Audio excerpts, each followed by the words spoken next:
Hopefully that worked. Let me know if you can see and hear me, everybody. Wait on confirmation there. Excellent. Thank you, everybody. Welcome back to Paleontologizing. Welcome back to Wyoming. Welcome back to live paleontological fieldwork. Welcome back to Turtle Hill. Here for day 3 of microvertebrate fossil discovery and collection. And I'm glad you're here. It's been kind of another relaxed stream today. I'm once again joined by microvertebrate fossil king Fisher McDarmid. You'll see him in a minute. But yeah, we do have wind today, absolutely. And Claire Burr, thank you for the raid. Welcome, welcome. From sea to Cretaceous, engage. Excellent. Claire Burr, welcome, welcome. Welcome everybody. Hey, if it's anybody's first time here, then allow me to introduce myself real quick. My name is Danny Anduza. I'm a dinosaur paleontologist. And I'm here on Twitch trying to do some good old-fashioned science outreach. So talking to people about my science, about fossils, about the history of life on Earth, and about dinosaurs in particular, because dinosaurs are what I actually study, what I publish on in the scientific literature, and what I dig up during the summers, during fieldwork like the fieldwork we're doing right now in the Late Cretaceous Almond Formation of Wyoming. These rocks are about 73 million years old, and we're not going to be seeing many dinosaurs today, but we'll be seeing some of the other critters that shared their world with them. Small animals like, fishes, turtles, maybe some amphibians if we're lucky. We'll also see some invertebrates and some plants too. So I'm glad you're here. Let me know if you've got any questions. It's the whole point of doing these broadcasts is to bring science to you at home and to show you what it's really like, unvarnished. So I'm able to do this via the magic of satellite internet. So there's the satellite dish right there. There's the solar panels and solar generator. And welcome to Paleontologizing. Good stuff, good stuff. It's so good to see everybody here. Holy cow, we've already got 411 viewers. This is fantastic.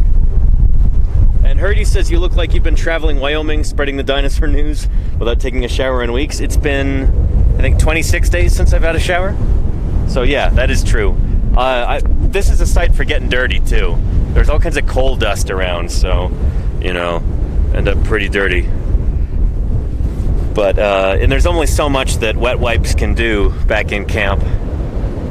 Especially the flushable ones. I gotta remember to not get the flushable ones next time. Because not only are they not flushable, but also they're just not very good. They fall apart. So before I go out to Utah, I'm gonna get some proper wet wipes. But anyway, I'm pleased to report I actually smell pretty good today. Even though I haven't had a shower in multiple weeks, and won't until probably a week from today. So yeah, or 5 or 6 days from today. The season is, well, our workout here in Wyoming will be drawing to a close next week. Next weekend will be the last of our days out here. And then I'm going back to Utah and then flying home to San Francisco. I'll be streaming live from my office for a couple of weeks. And we'll do some streams there. It'll be fun. Then I'm going back out to Utah for more fieldwork. Man, is it windy right now. And let's see. Sir Caffeine, how are you doing? Welcome everybody. Ironheart, Lenina, Claire Bird, Dilly Dally, Hawk Raptor, Ridiculous, Will62, Miss Yvette. How's everybody doing? It's great to have you here. I'm going to put some more chapstick on because the wind is really picking up and doesn't look like we're going to get any rain, which is nice. But this wind might make it difficult to talk on stream. But I'm sure it won't go forever. I'm just going to wait for it to die down.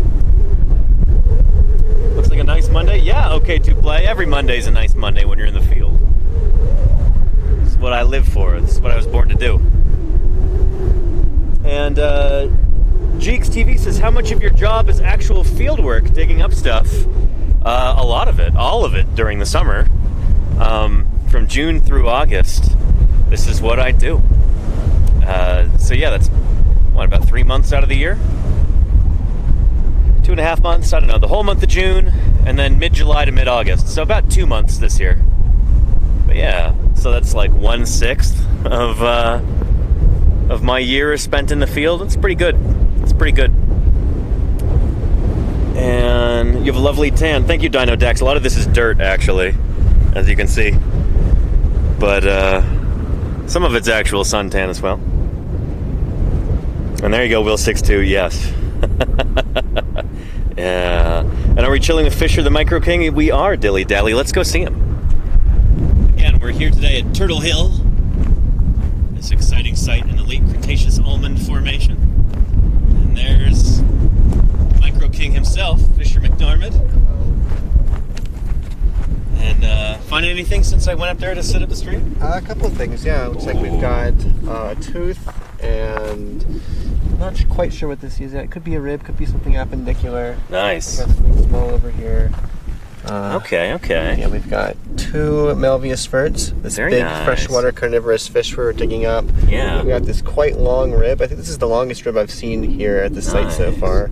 I've got this little small appendicular element. I think it might be a metatarsal, probably from some sort of either reptile or amphibian that's living in this lake. Maybe a crocodile, maybe a turtle, maybe a frog. Cool. And then it looks like I've got a little tooth here. And then under this paper towel, we've got the big Clythrum bone. So right behind the gills, this big boomerang-shaped bone from this about 10-foot-long carnivorous freshwater fish that we have here. Nice. It's a little windy, so I'm a bit hesitant to take the paper towel Yeah, off. we can look at it later. Don't worry about it. I'm hoping to get to be able to show you guys that. Nice. Yeah, that'd be really cool. Yeah, excellent. Yeah, Fisher the Science Jock. Yes, indeed. Yeah. Does Fisher have an Instagram? I do not, no. No. If you, let's see, what should we plug for Fisher? If you've got like a paleontology job, hire this man. Yeah, that'd be awesome. If you're looking for master students, there you go. You know, and you study mammals or mammal relatives or something in that ballpark, yeah, let me know. Awesome. Yeah, cool. Mighty Wombat says, I'm just stunned you can tell all that stuff from the rocks. I would never have known anything. I mean, that's what we do, you know? That's... Yeah. It takes a lot of practice. You know, I've taken courses in anatomy as well that help, you know, inform what I'm seeing here in the rock. But yeah, mostly just practice and then, you know, book knowledge. And, it goes a long way. Definitely, yeah. Yeah, you kind of develop an eye for this after a while. And Fisher's very good at that, partly because he's just so meticulous and careful about these things. But let's see, where can I put the camera? I think over here might make sense. Over there. Let's try this and see if it works. And do we have any inverts from Turtle Hill? We do indeed, Murph. We do indeed. Yeah. In fact, we've got some right here. Check out these beautiful unionid bivalves right here. These big freshwater clams. They are gorgeous. And they are here in abundance from a layer that's probably higher than the vert layer, right? It's about the same as the upper vertebrate layer. Oh, okay. Yeah. But these are really cool. We looked at these yesterday, too. But they are all over the place here. These lovely freshwater clams that help give us an indication of what this ancient environment was like. Most of this stuff does. That's part of why this site is really important, is it gives us a clear picture of like what this ancient depositional environment was. You know, this is a freshwater environment near shore, kind of almost at sea level, right there by the shores of the Western Interior Seaway.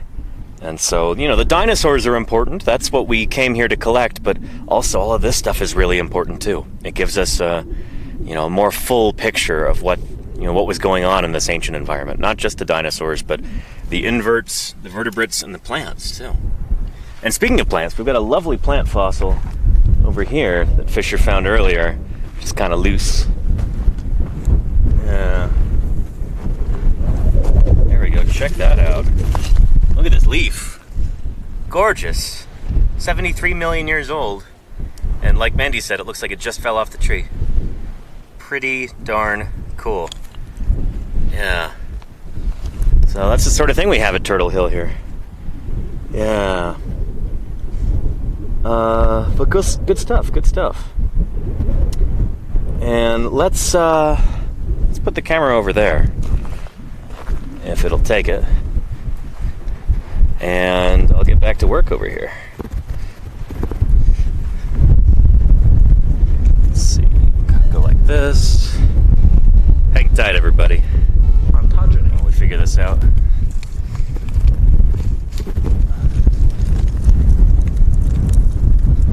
There we go. tricky with all this wind. Ontogeny. There we go. Stick a rock over this, both to shield it from the sun and also to keep it from blowing away.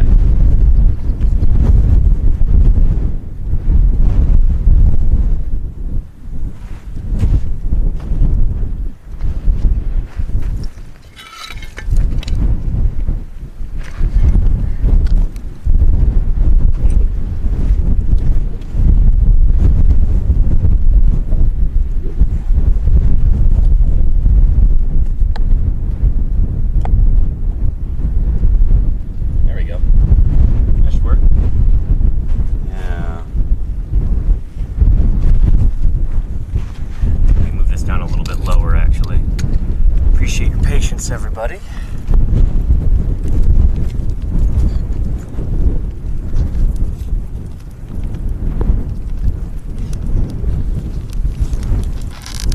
There we go.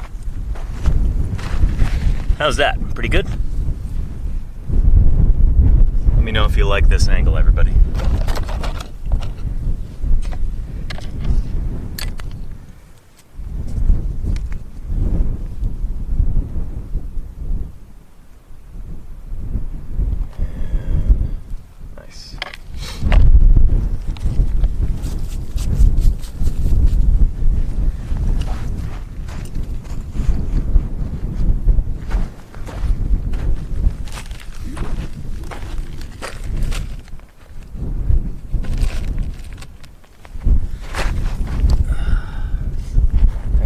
Excellent. Yeah.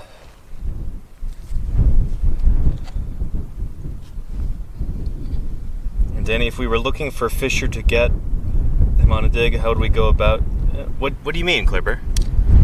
Like looking to recruit Fisher to do field work? I don't know. You could go through me. Don't want to dox Fisher.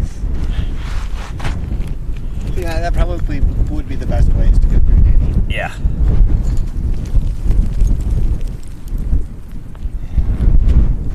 Get a bigger rock. I'm shaking the camera every time the wind blows. That's better.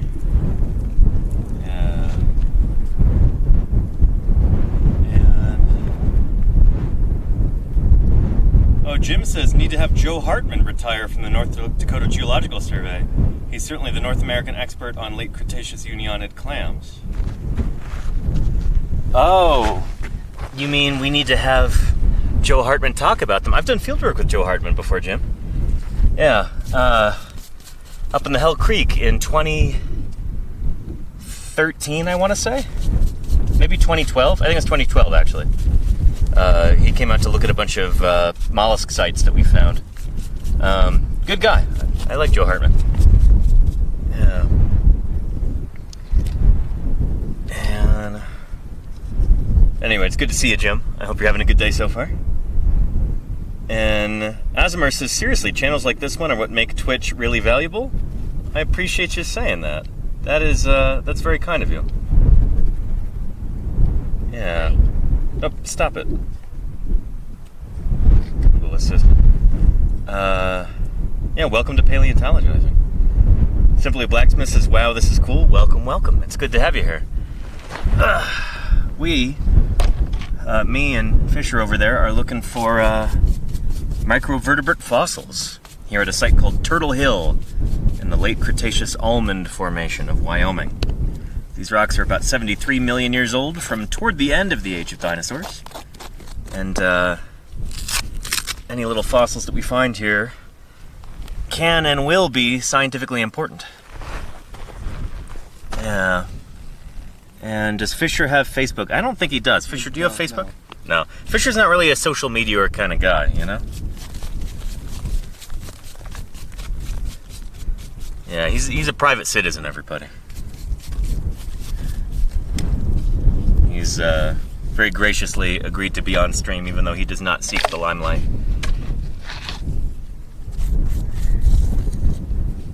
And Lazy Imperator says, feels like the Bob Ross of paleontology. Yeah, doesn't he? Yeah. fluffy little Melvius. Let's paint some fluffy little Melvius squirts. There you go, yeah.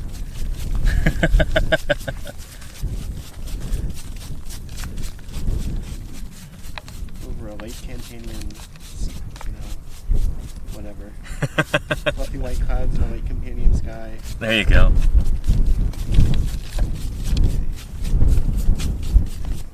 Let's see. Fisher is too clever to get sucked in with social media algorithms. I agree, Anonymous. Yeah. And was that Lordy in the chat? Lordy says, I guess we'll just have to keep tuning in to catch Fisher. There you go. Yeah, you got to get your fill of Micro King Fisher. Well, I'll be here all summer because I'm also going to be down in the Cedar Mountain Formation with Danny. Yeah, can't wait. Going to be digging in the earliest Cretaceous near Moab, Utah. It's going to be awesome. GXTV says, do you find mostly small fossils, or have you ever found a large bone? So at this site, this is almost exclusively small stuff. But there are a bunch of different sites that we've been working here this summer. And all the rest of them basically are big dinosaur sites. So we had some streams last week where we were digging up some ceratopsian bones from a big horned dinosaur. And there's a crew working that site right now. We cleared a bunch of overburden after we dug up all the bones that we had. We expanded our part of the bone horizon to see if we could find more bone. So they're currently looking for stuff at the ceratopsian site right now. That's Matt Lamanna and Mandy and a new guy. What was his name? Bennett, I think? I think so. Yeah. And Nick Hornacek. So they're all working there right now. Fingers crossed they'll find some stuff today. But no guarantees. They didn't find anything yesterday. But sometimes this sort of thing takes time, you know? These rocks do not yield their secrets willingly sometimes.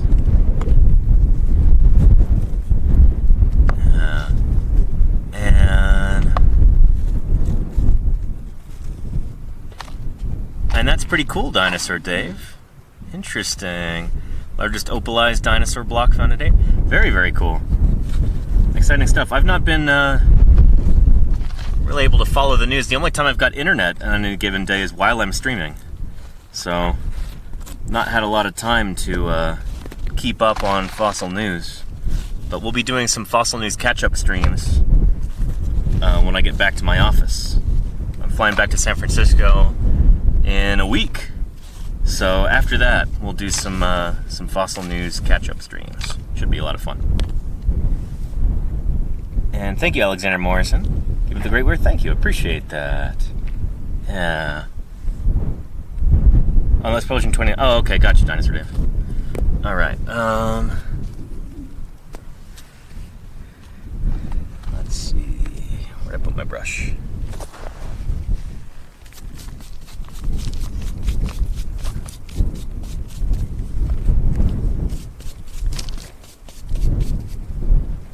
And Big Mo says, are there tools or machines that you wish you could have?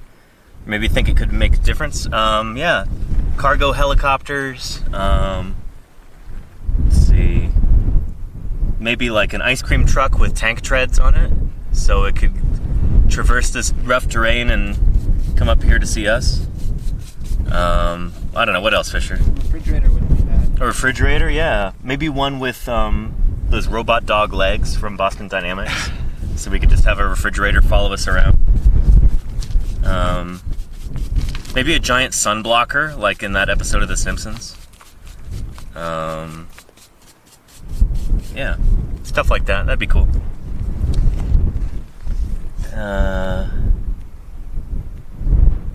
Vic Vaughn says, I fear those ice creams would be expensive. I mean, yeah, well, as long as we're talking about kind of like blue sky scenarios. Maybe a machine for printing money, you know? So we could have a little bit more funding. Would go a long way. Although, we've actually been really, really lucky this year. I'm not complaining. It's been lovely, the amount of support that we've had. Oh boy, and there's the coal layer, okay. That's funny, the coal layer is just so unconsolidated that, like, You could just like sink down into it, Fisher. It's nuts.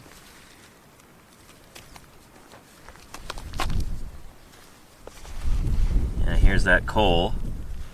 See that? Yeah. Black gold. Texas dirt. I don't know.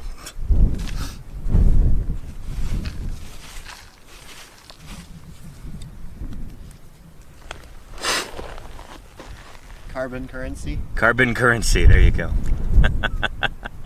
Gotta have the alliteration. Yeah, don't go all Centralia on it. Oh yeah, we're not gonna burn anything here, Dinosaur Dave. Yeah. Texas pop rocks, thank you, Lenina. Is that anthracite? I don't know if it's anthracite coal, Hogan.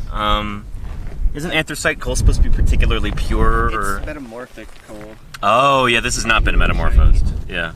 I would guess this is probably bituminous coal, but I'm not certain. I think you're right.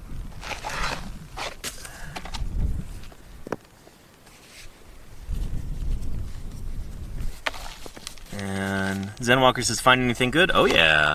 Fisher's got some excellent stuff over there. I had some really cool stuff this morning too, but already collected it. So it's already safely packed away. But I found 2 articulated turtle denities, just like that. So like the lower jaws of a turtle. And it was in such friable matrix that I actually had to jacket it. I had to get a gypsona, one of those like medical bandages. You know, it's got this over here. This to wrap it up in. We couldn't use like our standard method to get it out because it was just, the rock was too fragile around it, even after gluing it a whole bunch. So that'll be fun for whoever has to prep that out in the lab, but they'll get a lovely set of, you know, turtle lower jaws to look at when they're done. So hopefully they'll be happy. Ontogeny. And Jim says, sub-bituminous by the look of it. Oh, thank you, Jim. Everybody, that is the Utah State paleontologist there in the chat. Dr. James Ian Kirkland. And we're going to be working with him, both of us, me and Fisher, are going to be working with him later on in the summer. So everybody watching, you'll get a chance to meet Jim in mid-July. So in about 3 weeks. Really looking forward to that. We were just talking about that earlier, how much we're looking forward to spending time out there in the Cedar Mountain, Jim. It's honestly gonna feel like a vacation after this. A very hot, very dry vacation.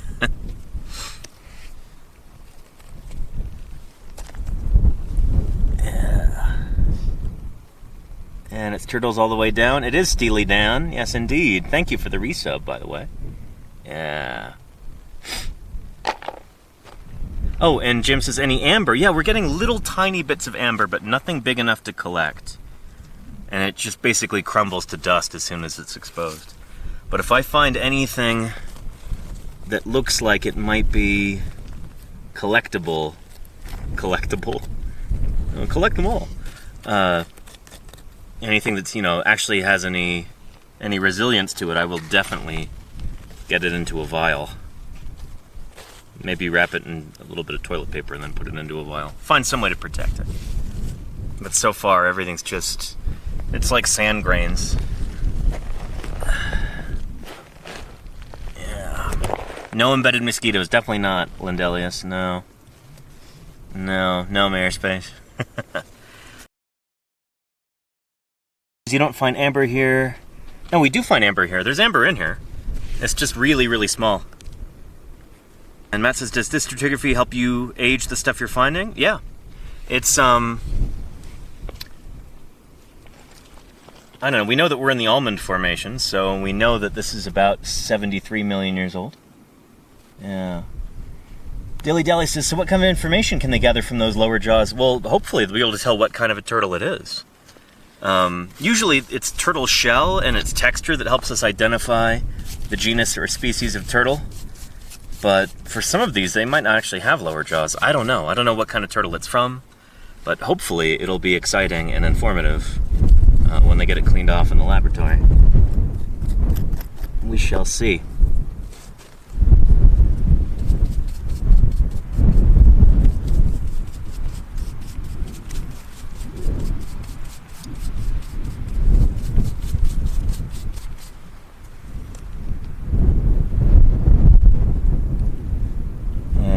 of amber in some beds on the Zuniceratops dig. Interesting, Jim. Huh. I found a lot of amber in the Hell Creek, too. Just like the amber here, it tends to be kind of bright red, which is really pretty, but very rarely did I find any that were worth collecting. Usually it just kind of crumbles to dust as soon as it's exposed. I'm just getting tiny bits in here, but it's like too small to even show to the camera.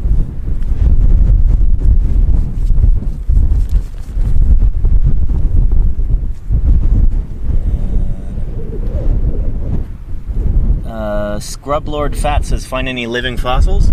I mean, in a way, yeah. Yeah, so one of the star attractions at this site is a critter called Melvius, which is, it's a very close relative of today's bowfin fish. And, I don't know, you could maybe make an argument that that's a living fossil. Obviously these ones are long dead, 73 million years ago they died. But they've got relatives that are still around today. Bowfins like Amia calva, I believe, is the North American bowfin. Yes, that's correct. Thank you, Fisher. All right. Speaking of which, yeah, I've got a nice glued vert here. Ooh, beautiful. Nice. You want to show that to the camera?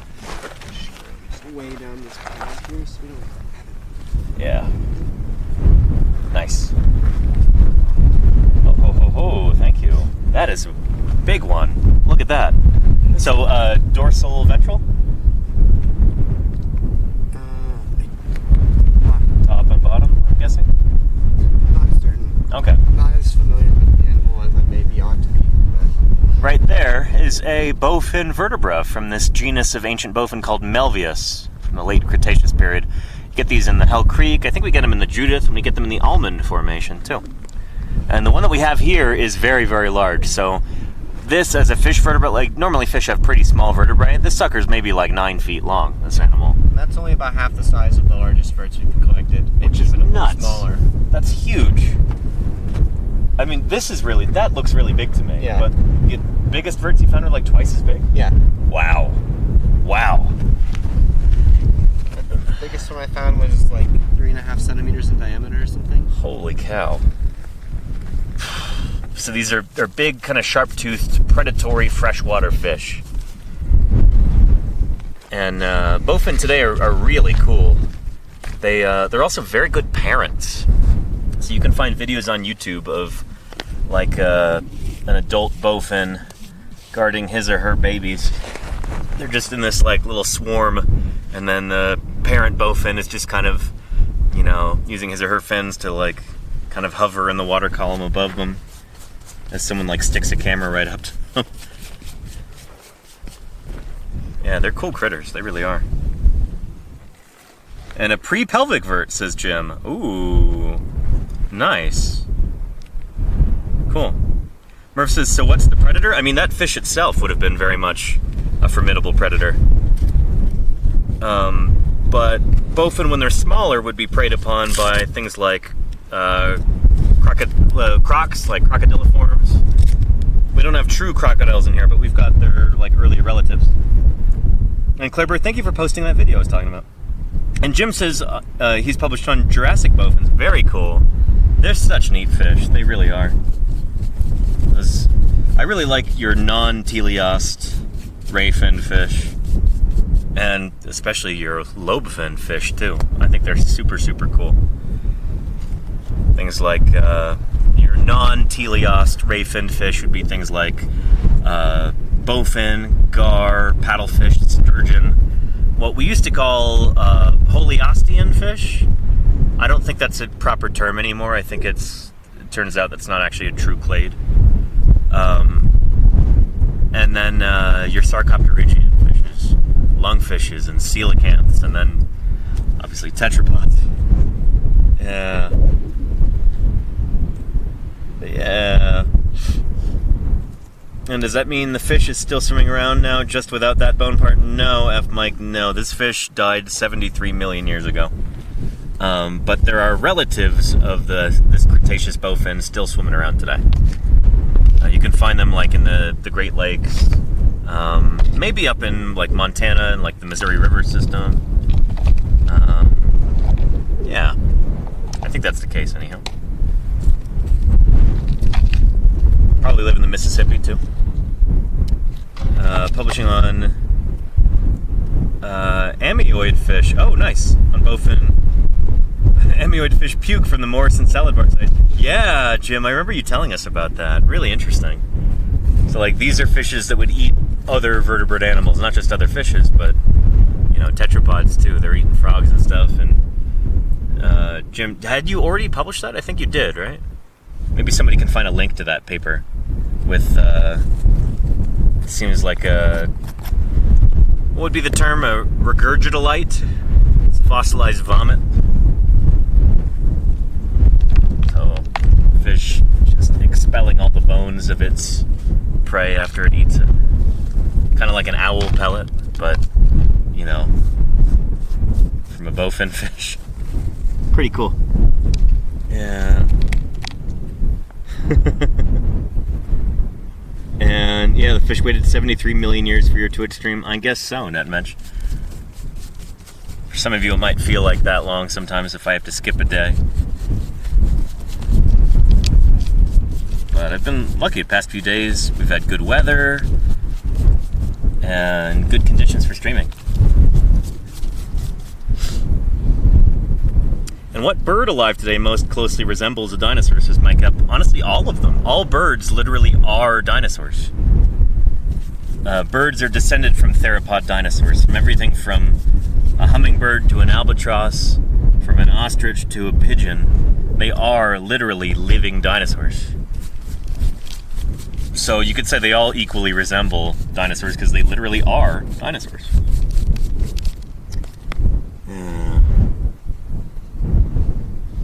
And is this the paper? It might be Rhacodactylus, it might be. Yeah. Have you guys ever thought of doing a podcast as F Mike? I really don't have time for that. I'm a one-man show out here. And just streaming 5 days a week from my office is usually, you know, more than enough to keep me totally occupied.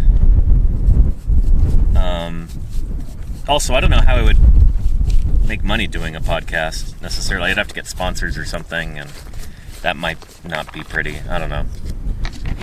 I'm very content doing what I do. And honestly, I should be spending more time doing science. Finally get some of these papers published that I've been working on for a long time. Yeah. And yeah.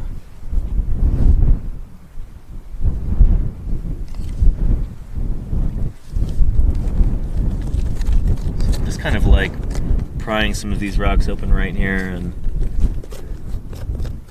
kind of aimlessly, more or less. Yesterday I was finding a lot of good stuff in that layer, and that seems to be depleted. Hopefully I'll be able to find another sweet spot like that while we're broadcasting today. I can show you some more cool stuff. So far it's just been rock and little tiny bits of like unidentifiable organic matter.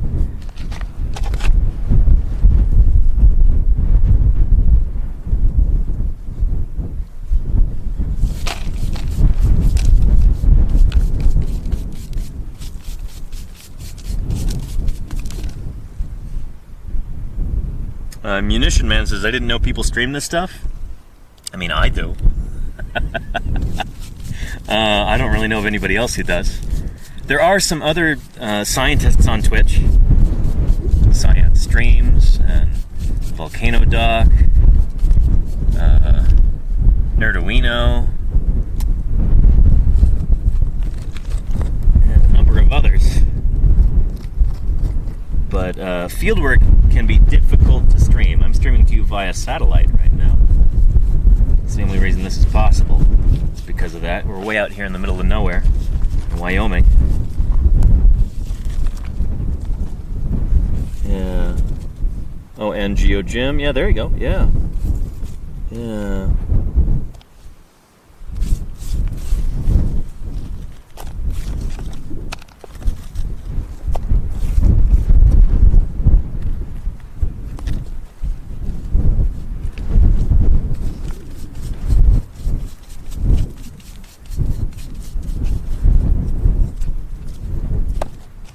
I don't know. I think this is... I guess this sort of thing is unique because I would be out here doing fieldwork anyway. I'm really lucky that I can stream it at the same time. Given that streaming is how I make my living, given that, you know, this is what I do to pay the bills, it's really nice to be able to combine what I would normally be doing during the summer anyway with doing these broadcasts. So, this is unvarnished fieldwork. Straight from the source.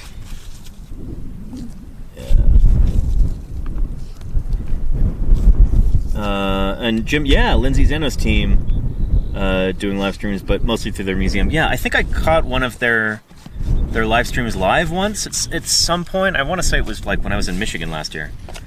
And there were like 4 people watching online. I think it's the main point is for them to be able to broadcast to their the theater in the museum, their auditorium in there, where they can have people ask questions live and that kind of thing.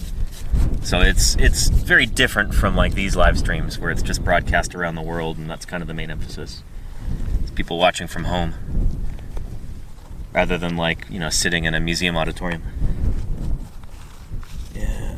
Hey Fedorasaur, how you doing? Welcome, welcome. And 32-bit cat ears says, I learned more watching a handful of these than the last 5 years watching YouTube on the subject. Plus, you seem a lot more trustworthy. Thank you, thank you. 32-bit cat ears, I really appreciate you saying so. It's the whole point of these broadcasts, you know, is to bring science to the viewers at home. And, you know, this is my 13th summer digging fossils in the field. I've learned a few things along the way, and I'm really eager to be able to share that with you and answer your questions and, you know, just kind of give you a good sense for what paleontology is actually like. So I'm glad that comes across, and I'm glad I seem trustworthy on some level. I appreciate you saying that.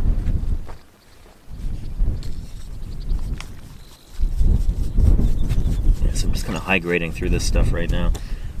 I should probably take this layer down so I can stop digging into the side and start digging top down. Yeah, you might want to move a little bit to the east here on this bench as well. Yeah, I'm gonna more space. Take this down, and then once that's depleted, okay, I'll knock this down. Maybe tomorrow morning if I'm back here tomorrow. We'll see. Yeah. And Casey Snowart says, hopefully you can get more scientists excited about sharing their expertise with the world on Twitch. That's what I'm hoping to do, yeah. Yeah, absolutely. Yeah,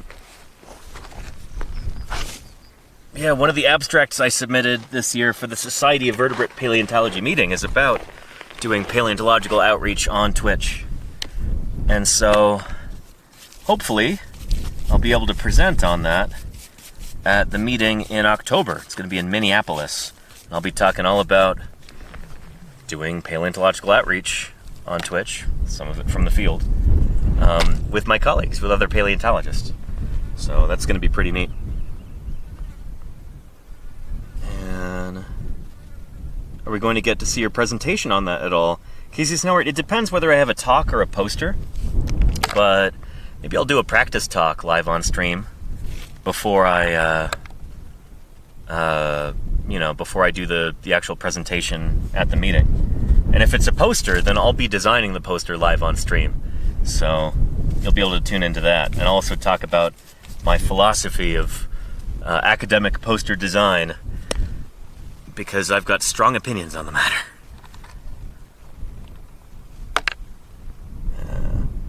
And any more luck at the Ceratopsian site? Asked Dilly Dally. Not yet. I was over there around noon to steal some supplies, and they hadn't found any bone there yet.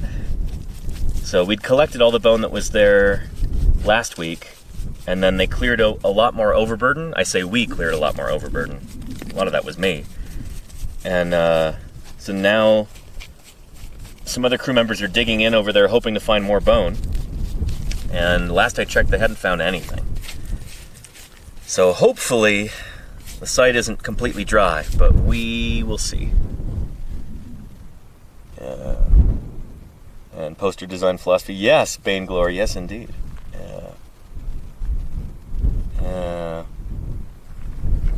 And what size fossils are you looking for on the spot? Small sheepdog. It is a microfossil site. So when I find something, I'll show you. But, you know, elements range from like smaller than a grain of rice to maybe about that big for the big fish bone that Fisher's working on right now. Big clythrum. It's like, is it behind the gills? Yeah. Yeah, behind the operculum. Yeah. So I've got a fresh layer over here I'm going to dig into in a second. And hopefully we start finding some stuff. Yeah. Maybe when you get a chance, can you pass me the medium blue bar? You bet. I got that right here.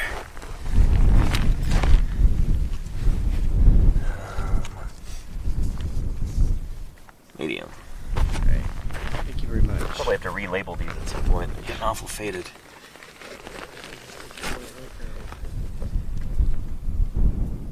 And Niffler says, can we get more stream time with Matt and Nick? Yeah, at some point. But they're at the Ceratopsian site today. It's just me and Fisher here for the time being. But I'm sure you'll see them before our Wyoming fieldwork is done next weekend. Our Wyoming fieldwork will be done next weekend. I should make that more clear.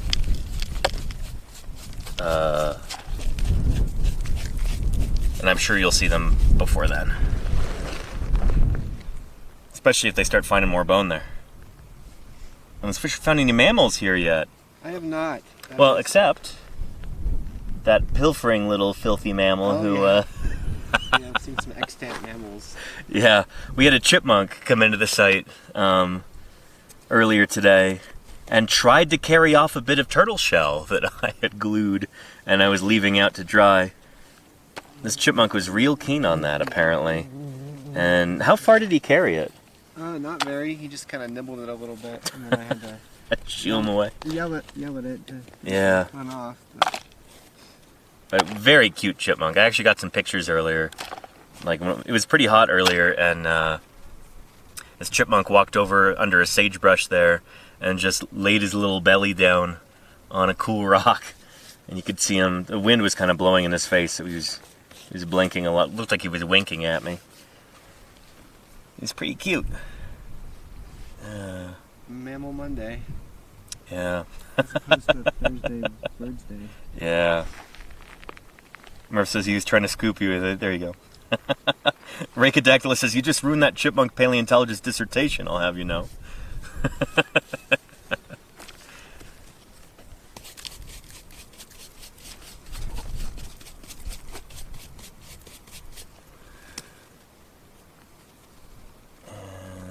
Oh, nice Mayor Space, yeah. Yeah.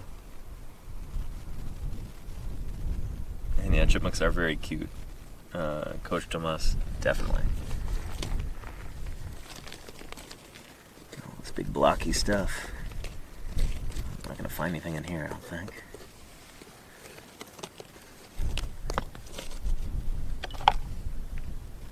Yeah. Mm-hmm. Oh.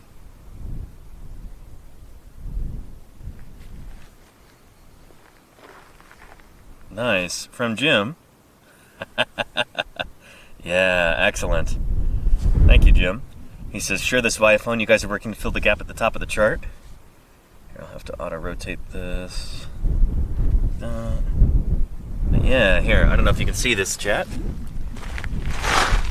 But, Jim Kirkland just texted this to me. But this is a chart of Utah's dinosaur record. We're just north of Utah here in Wyoming. North and east. But this is a chart showing different dinosaur faunas throughout the Mesozoic of Utah. And then there's a gap that's up here between the Kaiparowits and the North Horn Formation in Utah. So this is like the Campanian-Maastrichtian boundary or thereabouts. So this is like a gap of, you know, it's a missing piece of time there. They just don't have fossils of that stuff from Utah, but we've got it here in Wyoming, and that's what we're working on, is filling that gap there. So this is important stuff. You know, not to toot our own horn too much here, but you know, the work that we're doing here in the almond formation is groundbreaking, and not just like in a literal pun kind of way. I mean, it's scientifically important. We are unraveling mysteries here through this fieldwork. We're helping to test certain hypotheses, like the whole fondle endemism hypothesis. That like, oh, well, you've got different dinosaurs at different latitudes, and they all lived at the same time, but because they're, you know, they vary north to south, you've got different faunas. It's still kind of a controversial idea, and we, by working here in Wyoming, in this particular time, about 73 million years ago these rocks were laid down, we're helping to like test that idea. Because remember, science is all about testing. It's about trying to figure out what's true through, you know, methodical experimentation. We're kind of running an experiment out here. We're gathering data. We're trying to figure out what's what.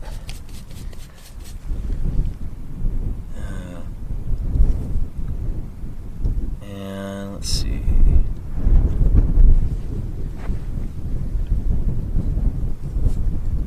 Ricadactylus says, you're allowed to acknowledge how cool the work you're doing is. I just checked with people in charge of these things. They said it's okay. Thank you, Ricadactylus. Appreciate that.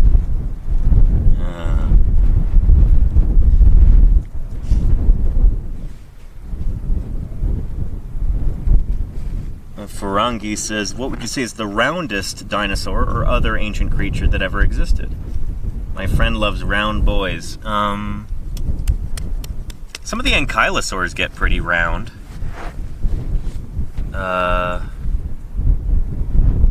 Yeah. Some of your armored dinosaurs, they get pretty wide. Many of them are like wider than they are tall. What about mammals? What's the roundest mammal? Some sort of pinniped? Glyptodont. Oh, glyptodont. There you go. Yeah. I was going to say toxodon, but I was like, oh, wait. Glyptodonts have them beat by a Cenozoic mile. Yeah. Like, just Glyptodon or Didicurus or even something like a Pamphothere. Some sort of cingulate. Yeah, what is it about South America that just makes mammals get really round in the late Cenozoic? I guess Toxodon's more of a cylinder, but... Yeah. Yeah, I guess so. Kind of longer. But round in cross-section. Now, Glyptodonts, by the way, are like... They're like giant armadillos that lived in the... When did they die out? The Pleistocene, I guess. Very end of the Pleistocene, yeah. Yeah, probably human overhunting. What did them in. Maybe in combination with climate change.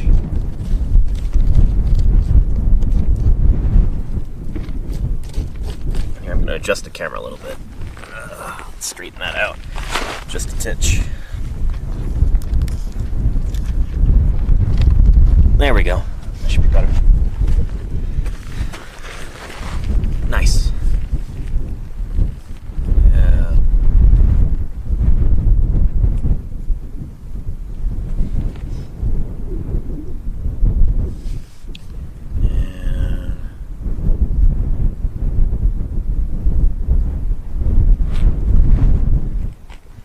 Yeah. Anyway, look up Glyptodont. Maybe Didicurus? It's going to be a hard one for people to spell. But, well, what is the roundest Glyptodont, I want to know? Glyptodon's pretty round. Glyptodon? Namesake for the group?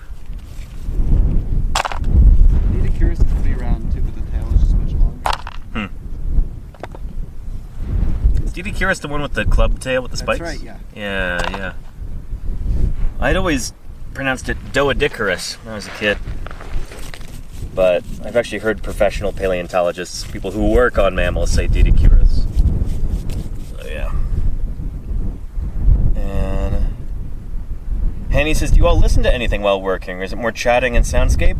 More the latter, at this site at least. Yeah. Sometimes music can be distracting. Yeah, Fisher and I will talk during the day.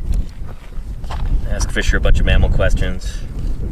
Fisher politely pretends to listen while I talk about dinosaurs. You know how it goes.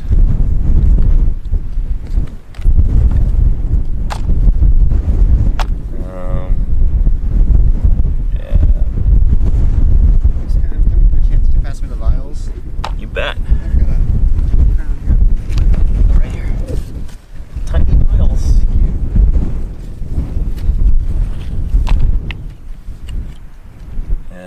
Oh, what's Fisher's favorite personal find? It's hard to say. I found a lot of cool stuff. I think probably of all time, I found some really nice amine material from the same fish we're digging up today. Last year, I found the preopercular, which is a banana-shaped bone in front of the gills. Today, my best find so far has probably been this little piece of jaw with teeth in it. Nice. It's pretty fun. Yeah, what is that from? I think So- it's so weird probably looking. some sort of fish. Yeah. I guess. I'm not sure. Because I remember when I found like salamander jaws, they tend to be much thinner, and the teeth are kind of like, I don't know, they look different from that. So I'm not sure what kind of fish that would be. You don't really hear about many fishes in the late Cretaceous freshwater environments unless they're bowfin, gar, paddlefish, or like various cartilaginous fishes. Yeah. And welcome, Raiders and Speed McBean. Welcome to Paleontologizing. It's good to have you here. You're watching a live dinosaur dig, although we're not really digging dinosaurs at this site. Digging much smaller critters to help us understand what this ancient environment was like 73 million years ago, when Wyoming was beachfront property and you had, crocs and turtles and dinosaurs walking around doing their thing, and fishes like bowfin and gar swimming around. This area would have looked kind of like Louisiana Bayou at the time, sea level, whereas nowadays this is high desert. We're at like 7,000 feet elevation, like 2,200 meters. But back then it looked very, very different.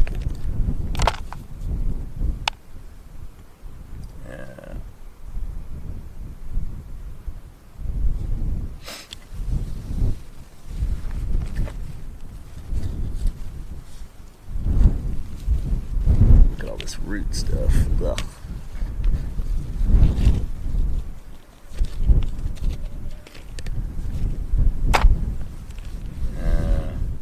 And Charlie's Dragon, yes, Fisher is indeed wearing a U.S. Postal Service sun helmet. Where'd you get that, Fisher? It was a graduation gift Awesome. from a friend of mine. Did they just give it to you unprompted, or did you... I was spending a night at their house, and I commented on how much I liked it, and they said, well, I'd like you to have it. Oh, that's awesome. Yeah. It was very sweet of them. That's cool. Did you bring it to the field because I wear one in Utah? Partially, yeah. I was inspired, you could say. It's been quite effective. I've been quite fond of it so far. Isn't it great? Yeah. Yeah. There's a reason that, very pragmatic people like mail carriers or the Viet Cong, why they would wear sun helmets like this in hot climates, because it does a very good job of keeping you cool. Fisher's head's going to be a lot cooler than mine is right now with my leather Australian slouch hat. So when I'm in Utah later in July and August with Fisher, I'll be wearing my sun helmet because it's going to be hellishly hot out there. It's going to be probably well over 100 degrees almost every day, I imagine. And Hogan says, is it common to find gar fossils? Absolutely, yeah. At least in strata where you had a freshwater environment after gar had already evolved. So like gar are very common in the Hell Creek Formation, in the Judith River Formation, and here in the Almond Formation as well. I've got this. There we go, yeah, thank you, Fisher. Check out these gar scales. Let's see. Find you some decent ones. Ooh, there's a big pretty one right there.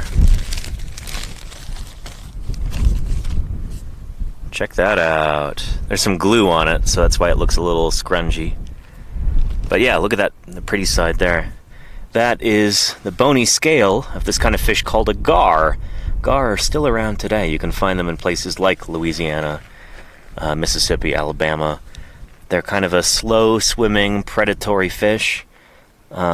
Alligator gar in particular They've got these long alligator-like jaws with all of these conical, very pointy, very sharp teeth. And their bodies are like totally covered by these bony scales made of a material called ganoine. So you call them ganoid scales. But they are really cool critters, and they've been around since the time of the dinosaurs. And they're still doing pretty well today. In certain areas, at least. I think they only exist in North America nowadays. But I want to say they've been found in South America as fossils, like in Patagonia. I don't know if they've ever been found in Eurasia or Australia or any place like that. Yeah. Actual Reverend says, it is hard to watch this feed and work. Can you be less interesting, please? What, should we talk about celebrity gossip or something? That'd be pretty boring. Oh, I don't know. I'm glad that you find this interesting. Thank you for the kind words there.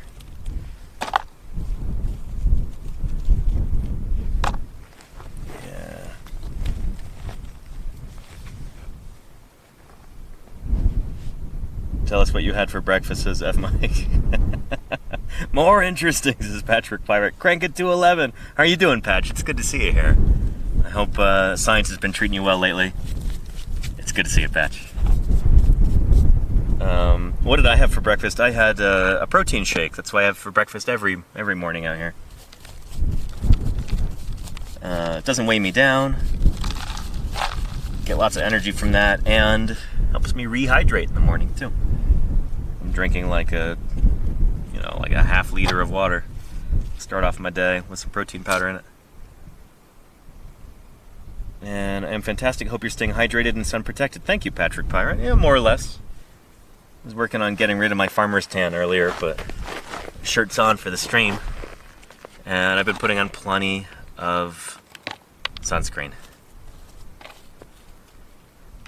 Now, Fisher's got the right idea, though, with like just his hands exposed, basically. Do you put sunscreen all over your hands every morning? Yeah. Yeah. I apply right before I get out of my tent, and that's the only time I apply during the day, because I'm not very fond of sunscreen, so I try to minimize the amount of skin that's exposed. Gotcha. See, I've got the opposite problem. Like, I really like sunscreen, but and I really like applying it, but hang on, Ethan's calling. Hey, Ethan. Hey, it's going well. Found some good stuff. Yeah, articulated turtle denities. I had to jacket them to get them out. Yeah. What's that? I do. They're not very good pics, but I've got pics. I'd say they're about 4 inches long. Yeah, some other like random assorted turtle pieces. But yeah, apart from that, not a whole lot after that. So I'm going into some new areas trying to find some more stuff. Hey, let me put you on speaker. You're on stream now too. Hey, everybody. Yeah. How are things with you? Doing good. I just now got back to camp from town with my tire patched. Gotcha. And I just cleaned up the coolers and just organizing stuff at camp. Now I'm going to go over to Ken and Bennett, the Ceratop team, shortly. Nice. Cross your fingers they've got some stuff. I checked in at about noon. They didn't have anything yet. What was that? I checked in with them at around noon, and they didn't have any bones yet, but hopefully they've got something now. Yeah, I think they still don't have any as of now, but it's normal. We still moved most of the potential populator there, so. Okay, nice. It's still hopeful. Yeah. Cool. You need anything? You need anything, Fisher? Acetone, maybe? I think we should be good for now. We'll just pick up acetone when we go to camp tonight. Cool. Yeah, I think we're good, Ethan. Okay, cool. Yeah. Anything, did you find anything new, or? Let's see, what did you find, Fisher? I got 2 verts, I got probably a little appendicular piece, a couple teeth, Clythrum's fully exposed. Oh, I got a tooth-bearing element this morning, probably from a fish, with teeth in it. I don't know if you can hear me very well. Yeah, could you hear me, Ethan? I didn't hear anything you said, no. Oh, shoot. Yeah, you got a bunch of Melvius ferrets, a weird tooth-bearing element, and what else? I got a little appendicular piece, maybe Little- a metatarsal or something. Yeah, a little limmy thing. Could be a croc, turtle, we're not sure. A pretty massive Very cool. rib for this site. Massive rib, yeah. Clythrum's exposed And fully now. the Clythrum's exposed, and he's trying to get it out this afternoon. Fantastic. Great work, guys. Cool. I'll see you later. Sounds good. Thanks, Real. Ethan. Bye. All right. Excellent. Yeah. And did we just get a raid? No. Never mind. Oh, we did. Geezer raid. Well. Thank you, Alamantis, Vermont, or VT. Are you from Vermont? Thank you for the raid. Welcome to Wyoming. Not Vermont, different state, but it's good to have you here. We're digging up some fossils here at this site called Turtle Hill in the Late Cretaceous Almond Formation. Let me readjust the camera too. Get some sky in there. Can you still see down here? I bet you can. But yeah. It's Matthews has been loving these streams. I'm glad. Welcome. It's good to have you here. Yeah, Elementus VT says, I hope my followers enjoy watching some people do fieldwork instead of talking about fieldwork. Elementus, I appreciate you. Welcome to Paleontologizing. Welcome to Wyoming. Welcome to live paleontological fieldwork. I do a lot of talking about fieldwork when it's not summertime, but it is summertime, so I'm doing fieldwork, and I'm really lucky that I get to broadcast to you live via satellite from the remote wilds of Wyoming. It's good to have you here. Yeah, oh, and Ethan wants a pic of the turtle jaws. Let's see.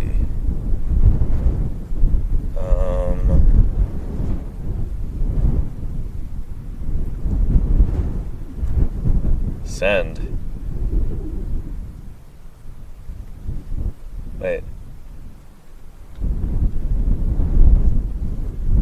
Oops, last one was a weird bug. I sent him a picture of that weird bug that we saw this morning by mistake.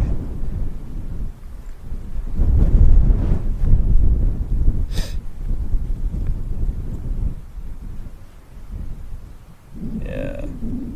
I gotta figure out what that is. Let me try and iNaturalist it.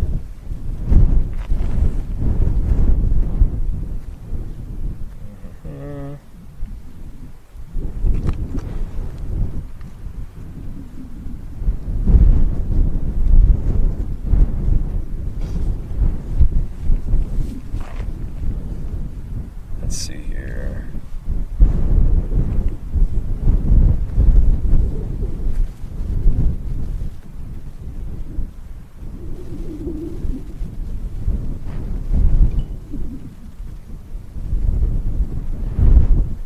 Alright, what do we see? I don't know if it's going to be able to identify it.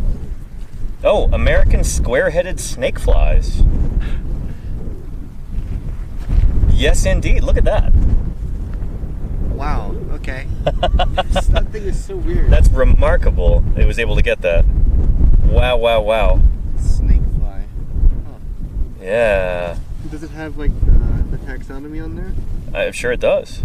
I need to monitor the chat though. Let's see what's going on. Also, Ken just texted me. Yeah. Ontogeny. Oh, and Claire says what kind of bug? Let me show you. From Rhaphidae, which is a family of... Oh, come on. There we go. Snake flies. Cool. What a neat critter. Yeah. Is it the order? Is it like an actual fly or is it I don't know. We'll look it up. Okay. Yeah. Some four wings on it, so it's possible. Not familiar at all. That kind of insect. And Kraz, how are you doing? Welcome to Paleontologizing. Good to have you here. Oh, what did Ken text me? Sorry, I'm so distracted right now. I need to drink some water too. Oh, Nick's gonna take Benton over there? I thought his name was Bennett. I guess we'll find out live. But yeah, we're gonna have a visitor here in a few minutes.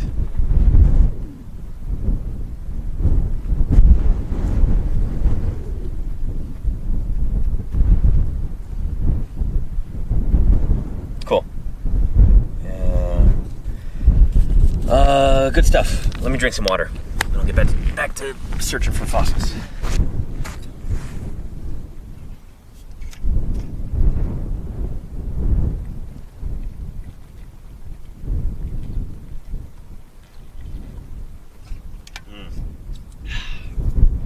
Good stuff.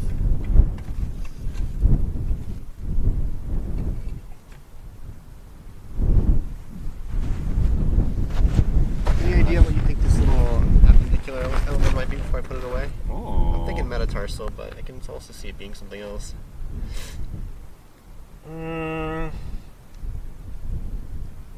I almost think phalanx.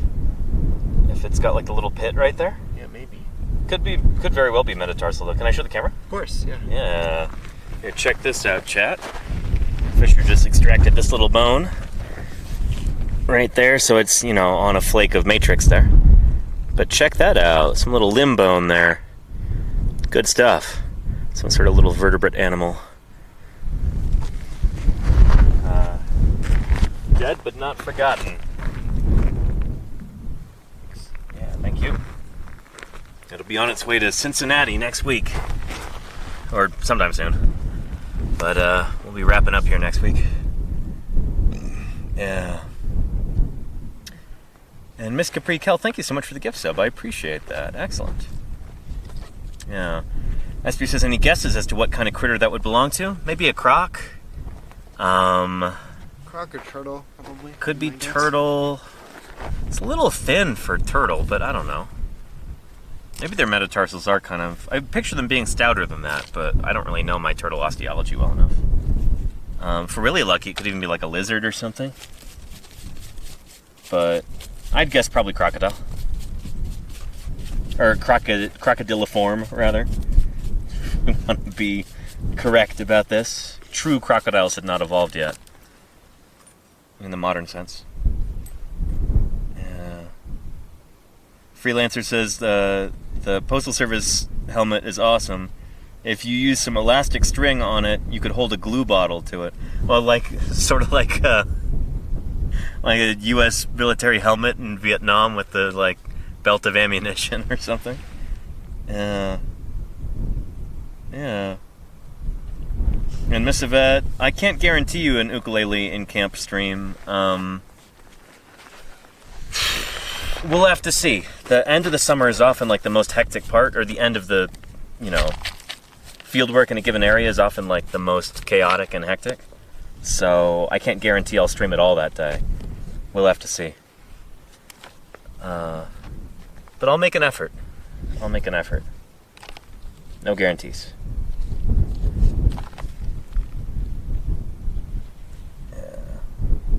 Coyotes might take offense. Well,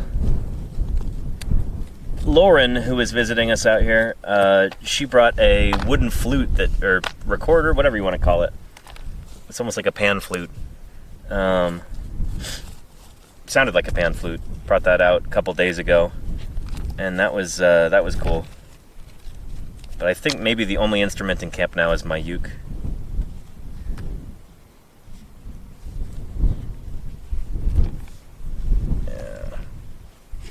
And Born to Dig written on the helmet. 32-bit cat ears. Yeah, I made a poster about that. You know, full plaster jacket. Born to Dig. Hey Nick. N.A. Bennett? Yeah. Yeah. Good. I'm glad I remembered your name. Yeah, welcome. Taking a little break. Yeah. I'll show Bennett Fiddle Hill. Awesome. Yeah, we've got the camera going right now, so Hi, chat. we're live streaming to 905 viewers currently. Howdy, 900. Hello. Yeah. Oh, There's a lizard. hello. Oh. Fisher's got a lizard on his hip right now. Can you see that, chat? Look.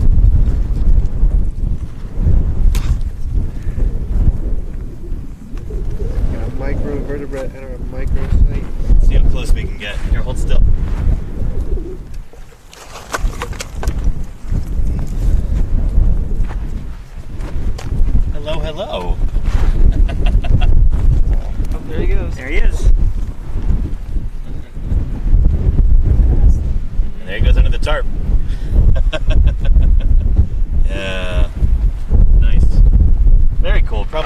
tiny lizard, like genus Scleroporus, I think. That's my guess. Put the camera back where it was.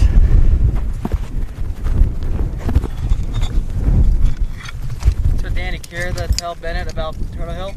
Or Fisher should. Fisher knows more than I do about this Okay, site. so this is our designated microvertebrate site.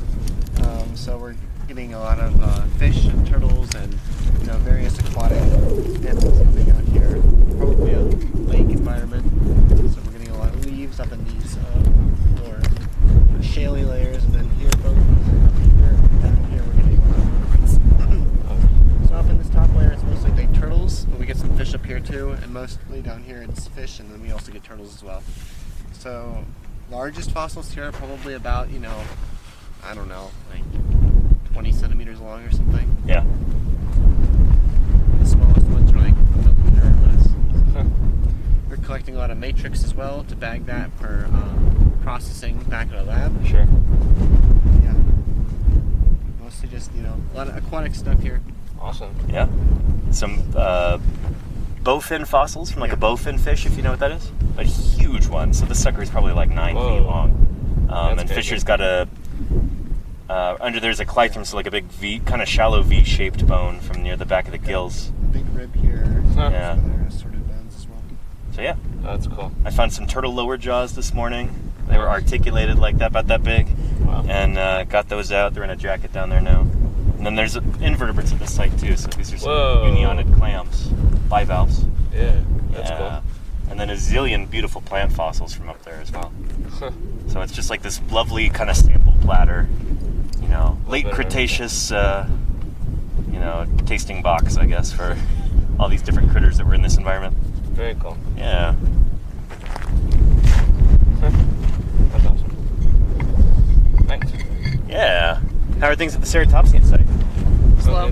Yeah. Got anything yet? Nope. It'll I'm show up. I don't know if it's just because we uncovered all that, so the isostatic rebound didn't set in yet. But I'm getting a little, I wouldn't say scared or worried, but cautious that I'm seeing this really thick mudstone that we see below the sandstone, or below the fossil layer. Oh, so you think there may be like a step like that? There might be a step, because I'm seeing this big, blocky mudstone, and you also see it right underneath. And it's just, I don't know if it's just because it was, underneath all that sandstone and didn't get time to erode. But yeah, so far nothing. Interesting. Okay. Yeah. Kind of have a patch kind of like yours and Fisher's. Yeah. Have it open like that, but yeah, nothing so far. Well, cross your fingers it starts kicking out. Oh yeah. It's also weird too, because it kind of bends upward a little bit. And then it's going to come back down, so it's very awkward to work in. At least the spot I'm at. But well, keep at it. yeah, I hope I could Stuff find... doesn't come easy sometimes. Yeah, definitely. Yeah. So I hope I could find at least something, even if it's another frill piece, it's still exciting. We still have the left side. Yeah. We need. Right. Gotta get a Premax. That's what we want. That's what we need. Yeah. A rostral. That'd be nice too. Yeah. Yeah. Well, cool. Yeah. Is there any more plant stuff up there? Or? There's a bunch up there. Yeah. Right, Yeah. I think Mandy tried to pack up the best of it. Actually, there's one right behind your left boot right there. Oh, yeah? Yeah. Got to remember to bring that back for Logan for his cousin. Yeah. Yeah. We found Fisher just found that down there, like totally out of context. So. Oh, really? We found some really cool plant stuff too that are worth keeping. Mm-hmm. So, a lot of we found our first angiosperm. Oh, really? Yeah, and we found 2 gymnosperm, kind of like ferns and stuff. Cool. Cool. So. Very nice. Yep. I'm glad there's something at least. Yeah. You'll get some dinosaur bits soon, I hope. Yeah, a Yeah. lot of just roots and stems so Yeah. far. Cool. Yeah. Yeah. Alright, very cool. Yeah. Thanks for stopping by. Yeah, cool. Yeah. You guys need anything? Nope. Do you guys need anything? I think we're good. Good for now. Yeah. Alrighty. We've got about another hour and a half. Yeah, about an hour and a half, like 5:30 or something. Oh, and then- 5:30? Oh, yeah. Okay, it's 4:30 right now, so. Well, Ethan said he's on his way. Okay. This Yeah, he'll is probably gonna- check in. He wants to see some of our stuff. Yeah, he's gonna, I think, work a little bit more with us. And then, Yeah. I guess when it's time to go, I'll just come on over. So, Yeah, sounds good. Yeah, or you can call us. Oh yeah, I'll give you Cool. a call. I've got full coverage because my phone runs off the Wi-Fi here. So yeah. Sweet. All right, then I'll give you a call then instead of. Yeah, sounds good. Yeah. Alrighty. Cool. See y'all later. Enjoy. Bye. Good luck. Yeah. Yeah, nice. But yeah, and I don't think we actually have any mangroves here, everybody in the chat. It's mostly like, think about like a bayou kind of environment rather than like a mangrove. If you want like a Cretaceous mangrove environment, think about like Bahari Oasis in Egypt or the Kem beds of Morocco or something like that. Yeah.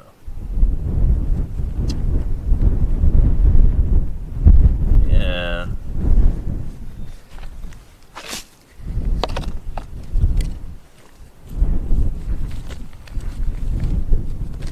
Alright, here we go. This is a layer that could be promising. Try and carve everything down to that layer. Hopefully start finding some stuff.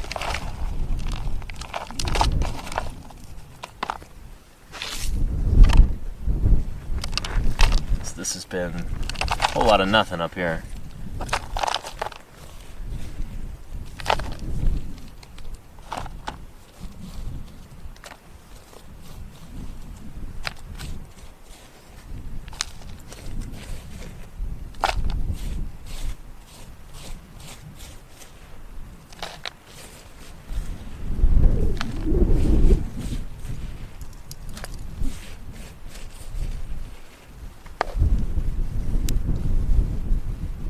Let's see.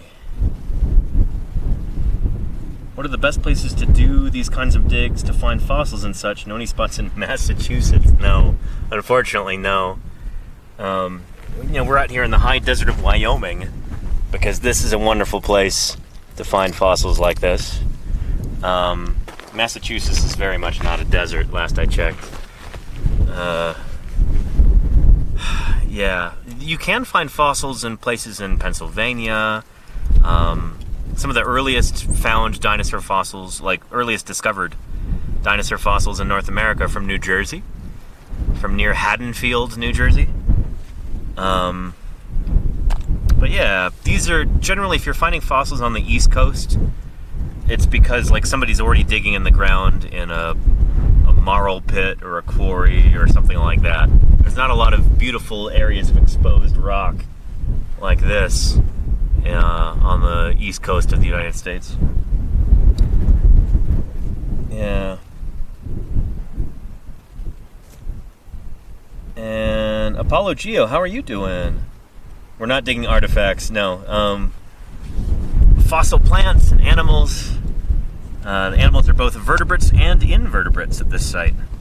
So we've got fossil bivalves and clams. We've got lots of fish bits, fish bones and teeth and scales. And then turtle shell and, ooh. Okay, I need to slow down. Stuff like that. So, earlier this month, I was streaming from a bunch of different dinosaur sites that we have here in the Almond Formation of Wyoming. Rock's about 73 million years old. But for the past 3 days, including today, I've been here at Turtle Hill. Just kind of getting a nice sample platter of the other different critters, different organisms that lived alongside the dinosaurs here in Wyoming, back when this area was at sea level. And back when it was beachfront property. Wyoming is not like that today. You know, a lot can change in 73 million years.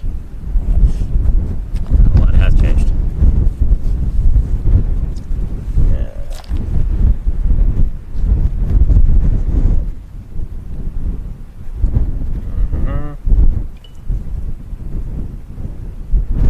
Mm-hmm. Ooh, Ethan says, sure it's not croc, awfully long. Could be.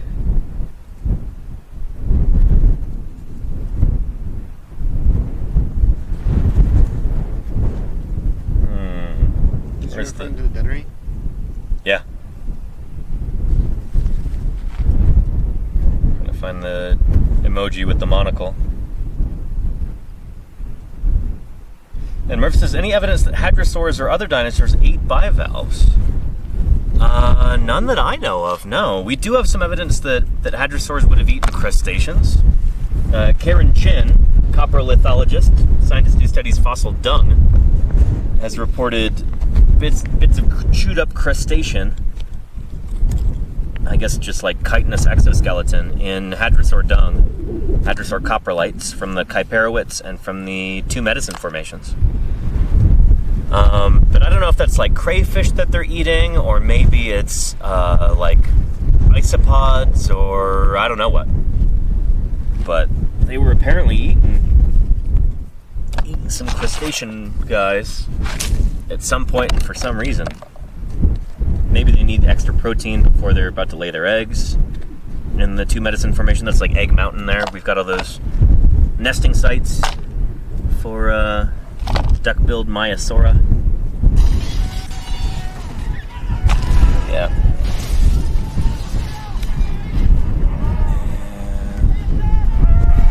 806 raiders from KJ Jane Karen. Welcome, welcome, raiders. Welcome to Paleontologizing. It's good to have you here. Shoot. Let me pick up the camera for a second and walk you around. But it's wonderful to have you here. Thank you for joining us. Thank you for the raid. My name is Danny Anduza. I'm a dinosaur paleontologist, and I'm streaming to you live from wild and beautiful Wyoming. Me and Fisher McDarmid here are digging at the site called Turtle Hill today. So we're finding all kinds of microvertebrate fossils and inverts and all kinds of cool stuff. Welcome, welcome. How was your stream? I hope it was excellent. Yeah. And, yeah, fantastic. And apparently everybody's stuck behind an ad? Oh, shoot. Yeah. Well, you know how to get rid of those. Yeah.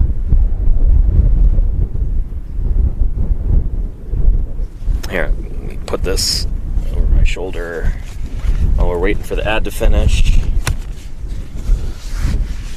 There we go, that should do it. Yeah. Let me know when we're done with the ad. We're not supposed to have pre-roll ads. I don't know what's up with that. Maybe that's a glitch or something. But I specifically have that disabled on my channel. No pre-roll ads. I don't know why that happened.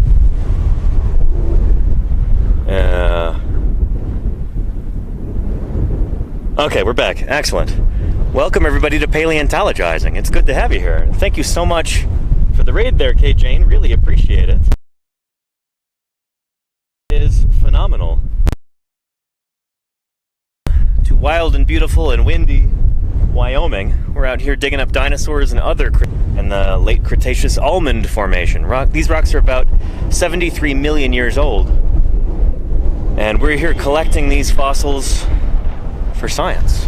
Everything that we collect here is going to end up in the Cincinnati Museum Center in Cincinnati, Ohio.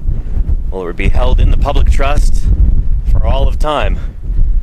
For as long as there is society, these fossils would be there, held in the public trust for scientists to study and for the public to enjoy. That's why we're out here. My name is Danny Anduza. I'm a dinosaur paleontologist, and I'm here on Twitch trying to do some good old-fashioned science outreach. So talking about fossils, talking about natural history, talking about science, trying to show you how it works, you know? This is the best way that I know of reaching out to the public and, you know, showing you rather than just telling you how fossil science is done. So I'm really lucky to be able to bring you here via the magic of satellite internet. There's our dish and our router, our solar battery and our solar panels. And that's how I can broadcast to you from the middle of nowhere, Wyoming. So yeah, it is good to have you here, everybody. Holy cow. This is awesome. And your job was my dream job when I was a kid. Thanks, Krusty Gamer. I'm glad you're here. Hopefully you can live vicariously a little bit through our work out here. We've been working at 4 different major sites here in the Almond Formation. 3 of them are dinosaur sites. We've got some duck-billed dinosaurs that we're digging up. Just over the hill, there's a horned dinosaur that the rest of the crew is working on. But today it's me and Fisher here at Turtle Hill digging up some microvertebrates and invertebrates too. You know, as much as I love dinosaurs, and I'm a dinosaur guy, dinosaurs are what I study, what I publish on in the scientific literature, what I dig up during the summer. Sometimes it's nice to also get a peek at the other critters that were living in this environment. So things like turtles, things like different bony fishes, gar and bowfin, chondrichthyan fishes, things like guitarfish and skates and rays, and maybe even freshwater sharks. And then, of course, invertebrates, like these beautiful clam fossils here. Unionid bivalves, like these guys. Freshwater clams. Very, very important for telling us what this ancient environment was like. And what the landscape looked like. What was going on in this environment. Pretty cool stuff. And whoops, here, let me adjust the microphone here real quick. Hang on. That's better. Trying to keep that out of frame as the wind blows it around. But yeah. So these fossil clams are about 73 million years old, and they show that this was an ancient freshwater environment, very, very near the coast. Nowadays, Wyoming is like high desert territory. This is whoops. Here, I gotta adjust this microphone as being all squirrely. Hang on a second. Hold tight, everybody. Sorry about this. Whoop. There we go. Live broadcast. Anything can happen. There we are. Nice. Let's wrap this around here. That'll do. Perfect. Yeah. Nowadays, Wyoming is kind of high desert country. We're about 7,000 feet above sea level here, about 2,200 meters. This was sea level when these rocks were being deposited 73 million years ago. Elevation 0, effectively. And it was beachfront property. Let me show you. Yeah. Let's see. Grab one of my visual aids here. You know, I really like to show rather than just telling whenever I can. That can be kind of tricky out here in the field when we're talking about abstract concepts like paleogeography. So I've got some visual aids that I put together to help with this. This is a lovely map by Ron Blakey, who does these lovely paleogeography maps.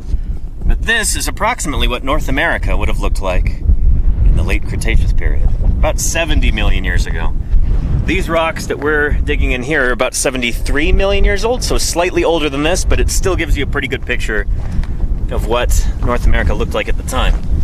And what's probably jumping out to you immediately is this, the Western Interior Seaway. Sea levels were much, much higher during the Late Cretaceous period, much higher than today. And so the middle of North America was inundated by this shallow, almost tropical sea. Think like the Caribbean or the Mediterranean. That's kind of like what this was like at the time. So Wyoming, which is this rectangle right here, this one here, we're about right there in Wyoming.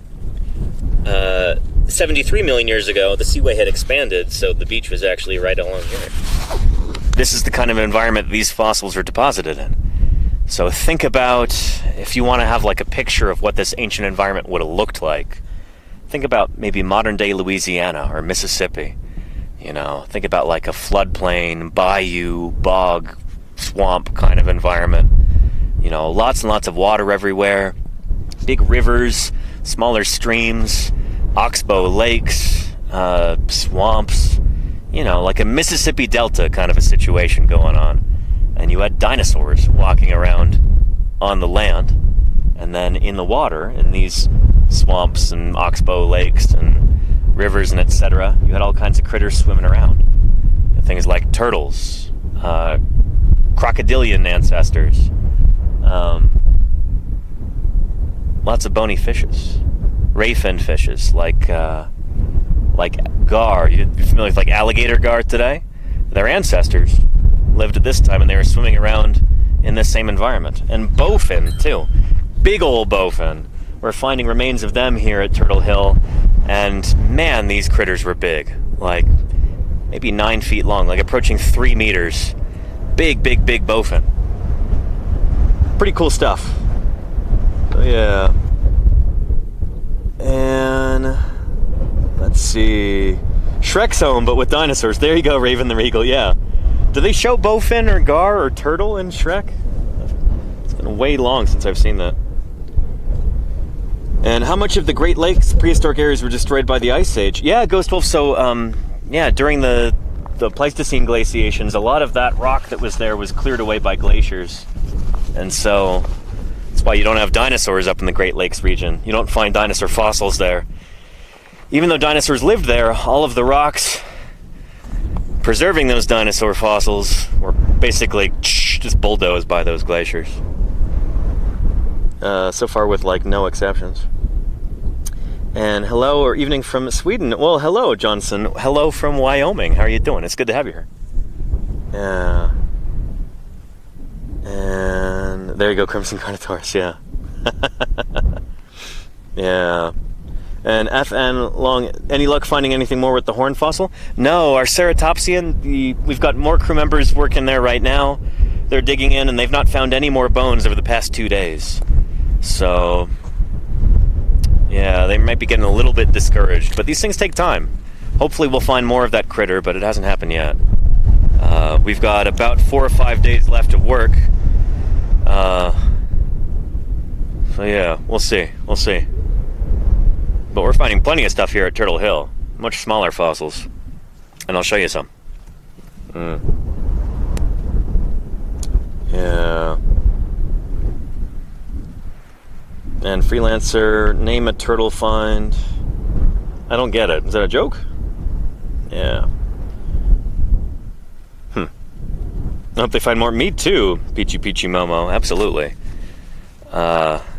It's an important fossil. We would really love to be able to find more of the face of that critter. We moved a lot of rock to be able to expose more of the bone layer to dig into that. It took like 3 days. It's a lot of hard work, and now they're finally at the bone layer. They're digging through, trying to find more bones, and nothing yet. So cross your fingers for them, chat. Cross your fingers for them. And Dan the BC Man says, can you not extend the permit? Well, we only have a month out here anyway, a month's worth of funding and like crew member time and everything else. So we've got to be back in Utah on either the 29th or the 30th. So yeah, it's crunch time, you know? And Runeword says, how often do you come across Native American stuff when you're looking for dinosaurs? Not very often. Every once in a blue moon, somebody will find like an arrowhead or some other kind of stone point like that. Maybe the top of a hill somewhere. But we don't collect that.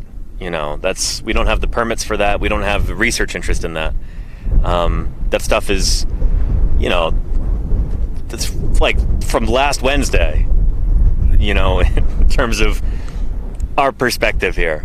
That's all super recent. We're looking for stuff that's, you know, tens of millions of years old from the Late Cretaceous period. So that's cool, you know, all respect to archaeology, but that's not what we're here for, you know? Yeah. And going to Utah for a while. So I'm flying out of Salt Lake next week, but I'll be flying back to Utah. We'll be digging near Moab for, well, from mid-July to mid-August, we think. So it's going to be good. Yeah, this will be my 3rd year working out there in the earliest Cretaceous Cedar Mountain Formation near Moab. Really looking forward to it. And, yeah. Silky anteaters and alvarezsaurs. It's the claws, Dr. Terminator. It's the claws. Yeah. And what's my favorite dinosaur weather, says Uncle Stinker. Light breeze and cloudy. And not too hot. Today, it's not too hot. We've got a breeze, sometimes a gale. And it's pretty sunny. So, Not the perfect weather to be out here, but I can't complain. It's going to be a lot cooler than when I'm out near Moab, Utah. It'll be like, you know, over 100 degrees every day, I bet. And Ghost Wolf says, where on the planet would North America have been relative to today? Relatively similar spot. Maybe a little bit further south? I'm not actually sure. When we're talking about the actual movement of the continents, I guess North America would have been a little bit further east than it is today. I don't know if it's changed much north-south, but it would have been further east. The Atlantic Ocean was just, you know, starting to really open up in the Cretaceous period, as all the continents break apart and Pangea splits. Yeah. Anywho, yeah. But yeah, good stuff. Anyway, let me go put the camera back down and continue digging, because we've got maybe about another hour here, maybe less. Yeah. Anyway, good stuff. So welcome everybody to Turtle Hill. Important fossil site. Anything new, Fisher? Not much. Yeah. Just some really small stuff, but Let's see, we've got maybe another hour here. I don't know if you're going to get that Clythrum out today. I don't think so. I'm going to Yeah. try to get this rib out. Okay, And maybe cool. do some trenching. But yeah, the Clythrum almost certainly is staying in the ground today, which is fine. Nice. Yeah. Yeah, good stuff.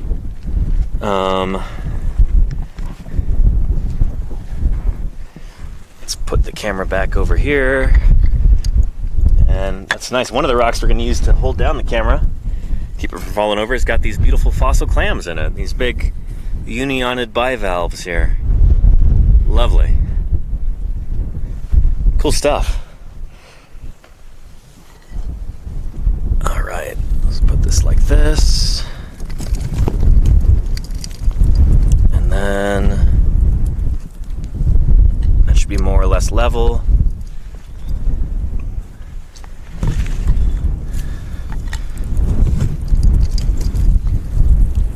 Okay. Cross your fingers the wind doesn't blow the camera over.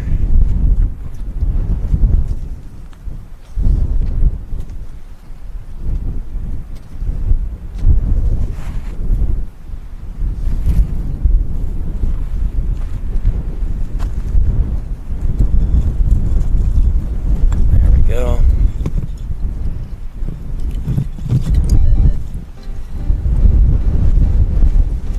Ontogeny.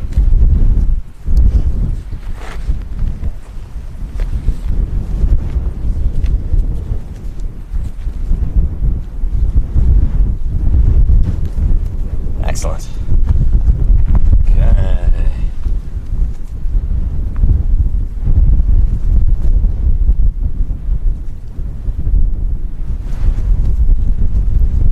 Good stuff. Raven the Regal says, has there ever been incidents historically of impatient paleontologists who have destroyed or ruined a site by like bulldozing into it or being careless trying to find more? That has happened, I'm sure. I struggle to think of a particular instance. I know that's happened with commercial outfits who have not been careful enough digging things and, you know, ended up digging through something with a backhoe or a bobcat or something like that. You know, when you're trying to make a profit digging fossils, sometimes that incentivizes being less than careful. Put it that way. Or Roy Chapman Andrews. Yeah, there you go, Salamander. He wasn't really a paleontologist, but he was, expedition leader. He was really more of a mammologist than a paleontologist, Andrews. He described several whale species. But yeah, they would often, like, after they'd find a new fossil site out there in Mongolia, sometimes they'd just send him away because he would get a little too enthusiastic about digging. And to this very day at the American Museum of Natural History in New York, where these specimens reside, people talk of specimens having been RCA'd. They'd been Roy Chapman Andrews'd because he was just digging a little too quickly and a little too enthusiastically. Yeah. Check out the new Jurassic Cretaceous boundary paper in southern Morocco. Interesting. Oh, neat, Jim. I'll see if I can do that if I've got time later. Yeah. And Jim says, for political reasons, I know nothing about different crews accidentally messing up sites or destroying bones. Yeah. Here, let me adjust the camera and level this out a little bit. There we go, that's better. Nice. And I'll turn it a little bit this way. There we go. Beautiful. Yeah.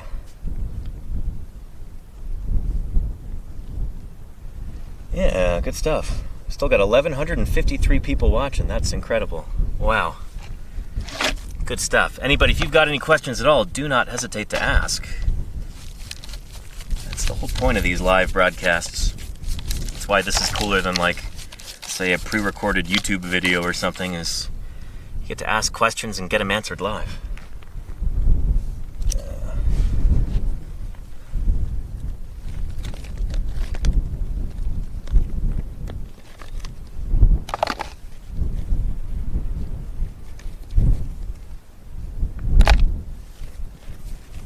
Rikami says, reminds me of CSI, except this is real.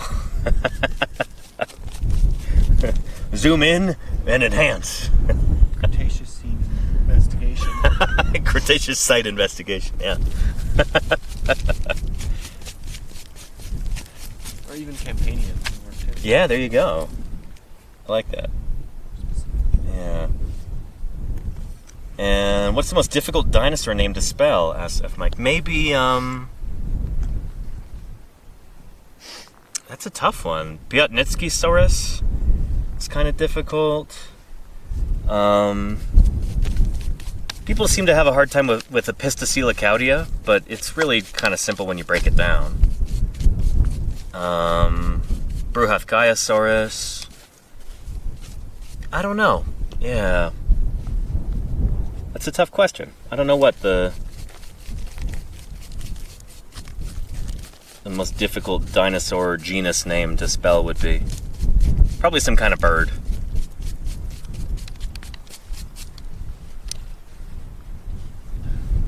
Yeah. And what kind of dinosaur can you ride in a rodeo? No joke, I have seen someone ride a dinosaur in a rodeo, in a video at least. Wolfman. An ostrich. Ostriches are birds, and birds are living dinosaurs. So I've seen, never in person, but in a video, I've seen a dinosaur being ridden in a rodeo before.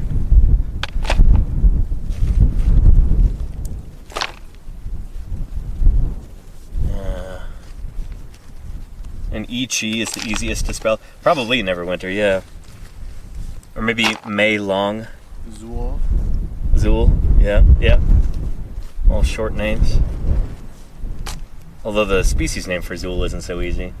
It's like Quiristaversur or something like that. I forget. Yeah. Isn't there just like Yi as well? Yeah, Ichi, yeah. So far just Ichi, no Scratchy yet.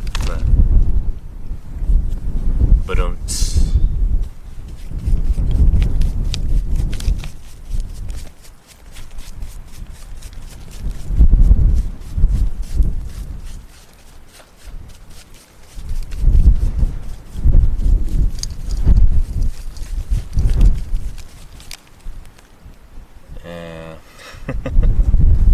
And Geeks Tour says Zool, Ghostbusters, Keymaster. Yeah, although it's not quite how it's spelled, but yeah, it's Z-U-U-L. But that's a genus of Ankylosaur, an armored plant-eating dinosaur from Canada.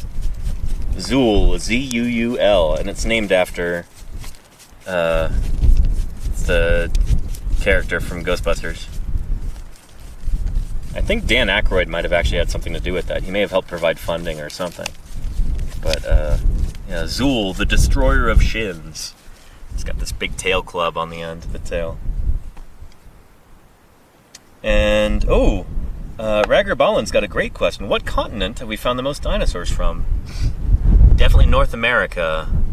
So far, if we're talking about like number of dinosaur genera and species named, but Asia is seems to be swiftly overtaking China in particular, and Mongolia too. Both just absolute hotspots for dinosaurs. I would not be surprised if in the next few decades China overtakes the U.S. as like, world capital for dinosaurs. China's really pumping a lot of resources into dinosaur science in a way that I really wish the United States would.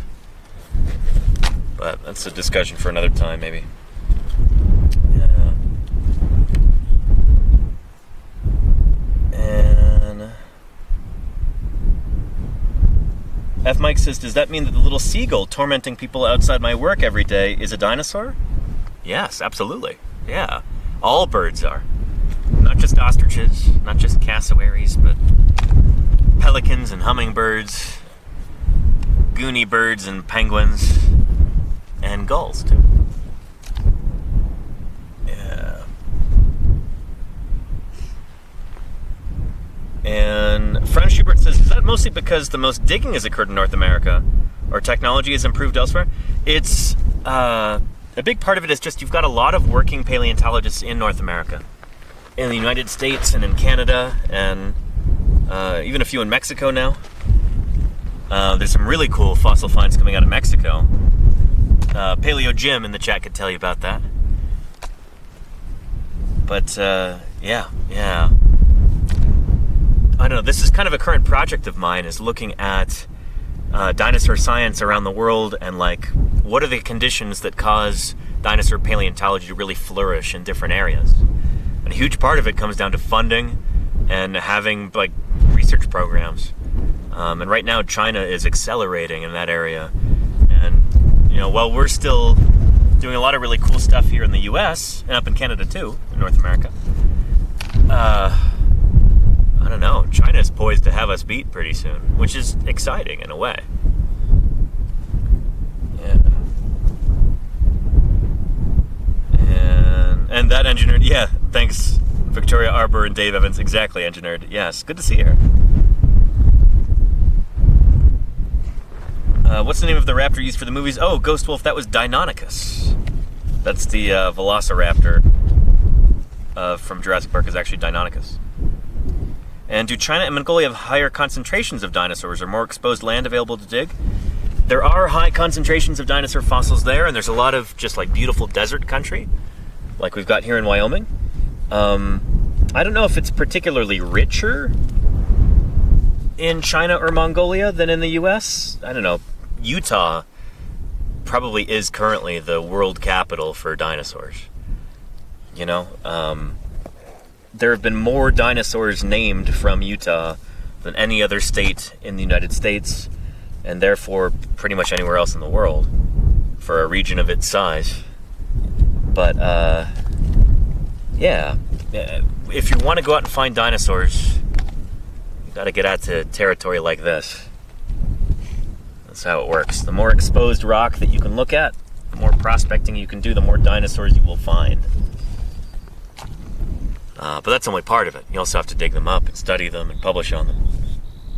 Yeah. Let's see. And BJL says, did birds evolve prior to the extinction level event? And if so, how did they survive the event? So birds almost didn't. So birds first evolved in the Jurassic period. Probably like the middle Jurassic. Let's say, for argument's sake, about 160 million years ago. The oldest birds we have are about 150. Unless things like Anchiornis actually turn out to be birds. But anyway, so let's say 160, maybe 165 million years ago, birds first evolved. And it was like another 100 million years that they coexisted with the non-bird dinosaurs until that extinction event, until that asteroid hit 66 million years ago. And then birds also almost went extinct. It was something like 95% of bird species get wiped out at the KPG boundary. So only a few bird species managed to survive, and they've diversified into the over 9,000 species of birds that we have today. And dilly-dally, Deinonychus does indeed mean terrible claw. Yes, indeed. Yeah. And Ghost Wolf says, aren't alligators dinosaurs? They're not. No. Alligators and other crocodilians are kind of like cousins to the dinosaurs. Maybe distant cousins, depending on how you look at it. I guess by today's standards, they're close cousins, because everything in between is dead. But the way that we as scientists classify living things is based on their ancestry. What we call like phylogeny, evolutionary history. And so in order to be a dinosaur, you have to have evolved from the first ancestral dinosaur. And alligators and other crocodilians did not. They're related to dinosaurs. They do share a common ancestor with dinosaurs, but you got to go back further in time. So like the split between dinosaurs and crocodilians is before dinosaurs even evolved. So crocs are not dinosaurs, even though they're related. Birds, however, are dinosaurs because they evolved from small, two-legged, feathered, meat-eating dinosaurs, what we call theropods. Maniraptoran theropods in particular, and look at that leaf. Oh boy, it's just like carbon film. This is probably not going to be collectible, but No, probably not. take a look at that. That's beautiful. This is fleeting. It will start to disappear. Take a look at that, chat. Look at this leaf. Gorgeous. I need to get a picture of that. Well, I can take a picture off the VOD, I suppose. But look at that. Gorgeous. I don't know what sort of leaf that is. It's probably an angiosperm. It's probably one of these early flowering plants from the late Cretaceous. But take a look at that. Just beautiful. And the counterpart is still there in the ground. Nice. Very nice. Yeah. Pretty neat. Yeah. Good stuff. 73 million years old. So this is just like the carbon film of the leaf. It's not really been permineralized in a way that some of the fossil leaves are from higher in our horizon here. Or higher in section. So, I don't know, that is gorgeous. I'm just going to leave that right here. And then maybe I'll show you later on in the stream. Because it is just going to start to fade. Jimmy, do you see fluting on this too? I think I do. But it's worth a second look. Oh, maybe. Let me get my hand lens. Nice. Fisher might have a croc tooth here. So put that right there.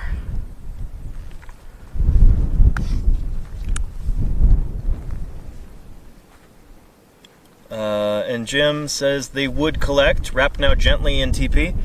I don't know. I guess I can try and wrap that, Jim, but I don't. It already looks like it's falling apart, like it's just kind of blowing away in the wind. I don't know if it'll survive being TP. Yeah, you got fluting on there, fish. Nice. That's what I thought. It looks a little narrow for a croc tooth, but it might just be the part of it still in the matrix. Potentially. But yeah, occasionally you do get gar that have similar kind of fluting, but not quite like this. I think that's a croc tooth. Nice. You want to see? Thanks. Yeah. And okay, let me rip that up. We'll see if it makes it. If it survives, but we'll wrap it. It's fine. We'll need a lot of paper for this.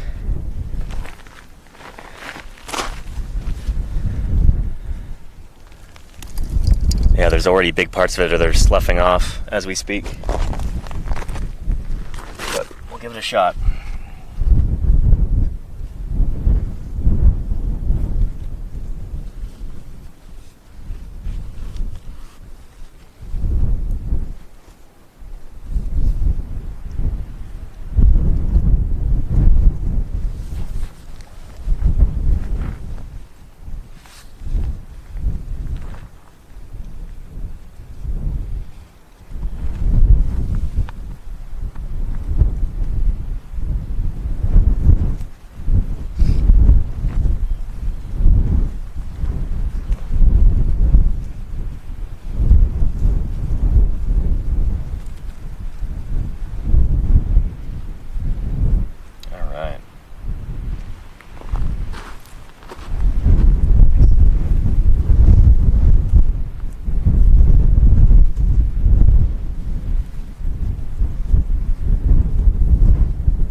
Jim says, we used to buy toilet paper by the case at Sam's Club. Quilted Northern is best for wrapping fossils. Nice. Yeah, I'm not sure what kind we have here, but it seems to work okay. Yeah.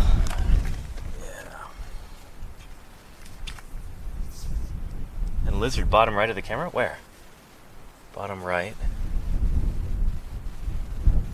I don't see one. We did have a lizard earlier. Crawled up Fisher's leg. Hiding in a crevice. Bottom right. Oh yeah, there he is. Ooh. Yeah, she's a beauty. Let's see if we can get her on camera here. Slowly move this way. And move our camera. There you go. How you doing, lizard friend? What are you doing? Yeah.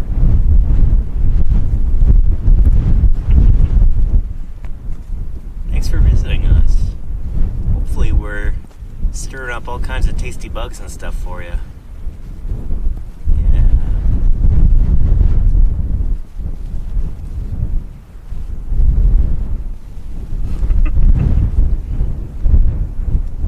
Howdy, lizard friend. Here, let's see if we can get the camera even closer.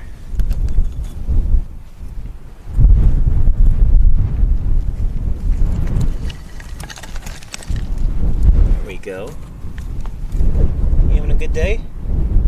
Plenty warm today for you lovely ectotherms. Yeah. Luck be a lizard tonight. There you go, grilled Pikachu. Yeah. Yeah, how you doing? And she's gorgeous. What kind of lizard are you?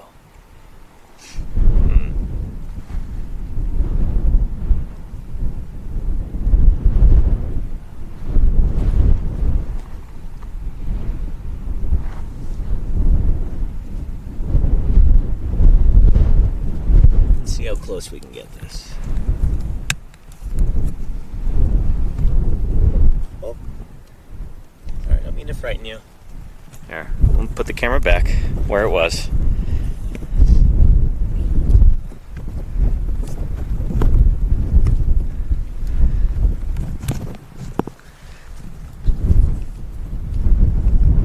There we go, that should work.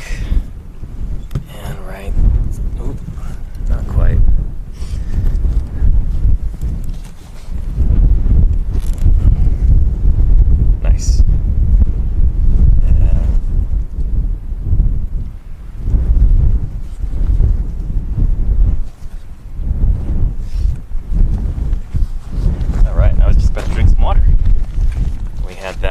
Lizard sighting.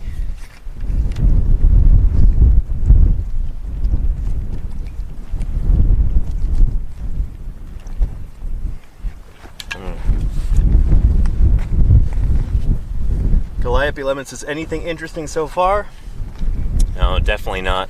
Just a whole bunch of extremely interesting microvertebrate fossils from 73 million years ago, discovered live on stream, you know.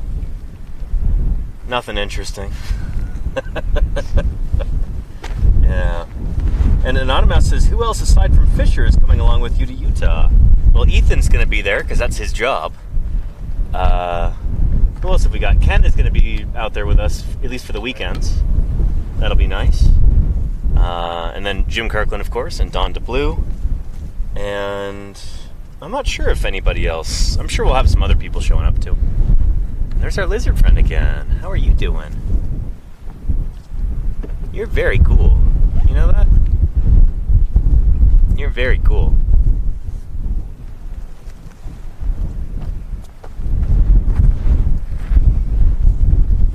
Yeah, just an average Monday, isn't it? Yeah, there you go, salamander, yes. Yeah. Oh. We're finished with the spotter, shoot. bag, though.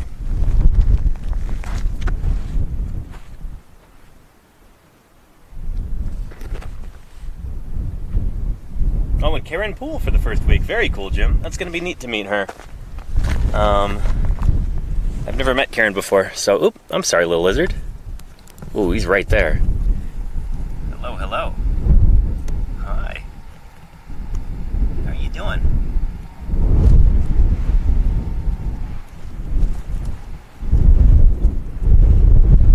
Hey, lizard friend. Looks like maybe you dropped your tail at some point. Looks like it may have regrown. Or a pretty one. Yeah. Very cool. We're so close to this lizard right now, chat. Pretty awesome.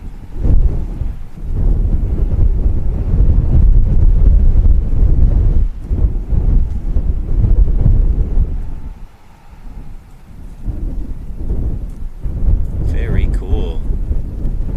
What a treat.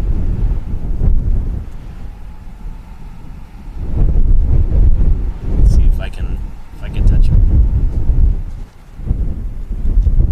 There you go, touching his tail. Do you know that feeling in your tail?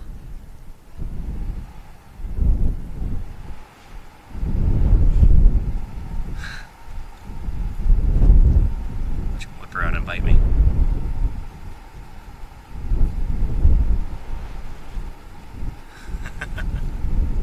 Beautiful.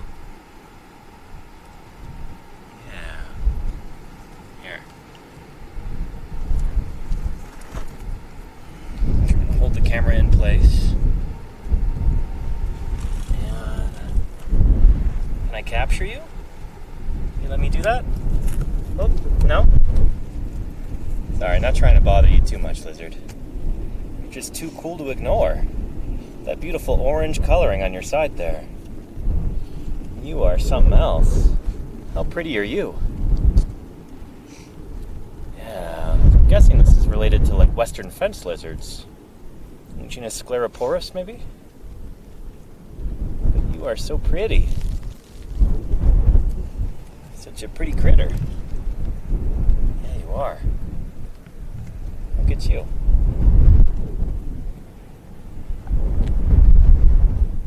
Very neat. Very neat. Huh. Well, okay. Oh, there you go.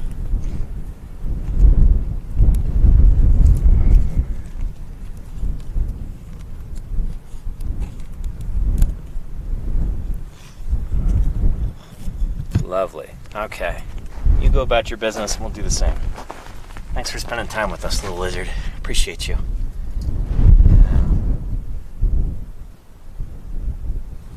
Yeah. Dribble water for it? I just ran out of water, I think. Let's see. I could try.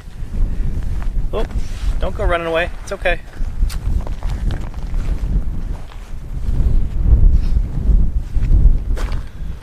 Maybe a few drips in here.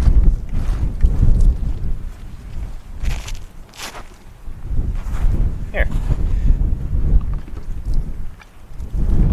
Not interested, it seems.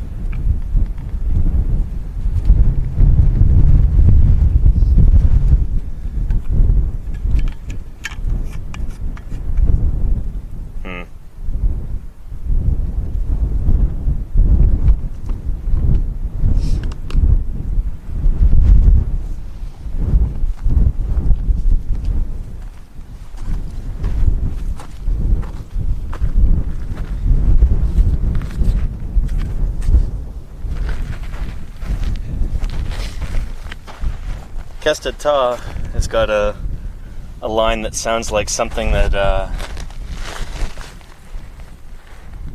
oh, what's our friend's name? Reed. Oh, Werner Herzog? Werner Herzog. The past is an eternal lesson in humility. Yes, indeed. Yeah. Yeah, good stuff. Anyway, excellent. Common sagebrush lizard, potentially from iNaturalist. Thank you, Salamander. Very cool. I'll have to log that later, too. And there he is. He's just hanging out under that rock. It's good to see you, lizard. Thanks for keeping an eye on us.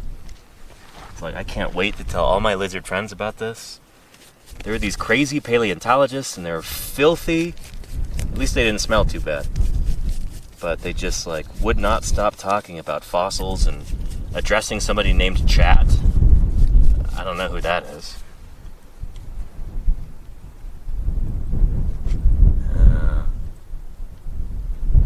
I mean, good stuff. Lizard is about to learn so much about his ancestors, says Dilly Dally. Well, I don't think we have any lizard remains from the Almond yet. Did we, Fish? Not to my knowledge. Unless some of the bones we've collected here turn out to be from a lizard. Which they could be, yeah. It's possible, yeah. Yeah. And they're about the right size, but not really the right depositional environment. But it's not impossible. Okay, so I have that leaf over here. Maybe I can collect this too. I don't know. If I bagged the other one up, I might as well do this, the counterpart as well. Yeah. Actually, this might be the part, and that's the counterpart. Yeah, let me try that. We've got the stem, we've got most of the leaf margin. Yeah, margin and veination is what they're looking for. So they Yeah. want these secondary veins. I don't think we're going to have much veination in this. It's mostly just like silhouette, but That's the problem. I'll bag it up anyway. Let's put it with the other one.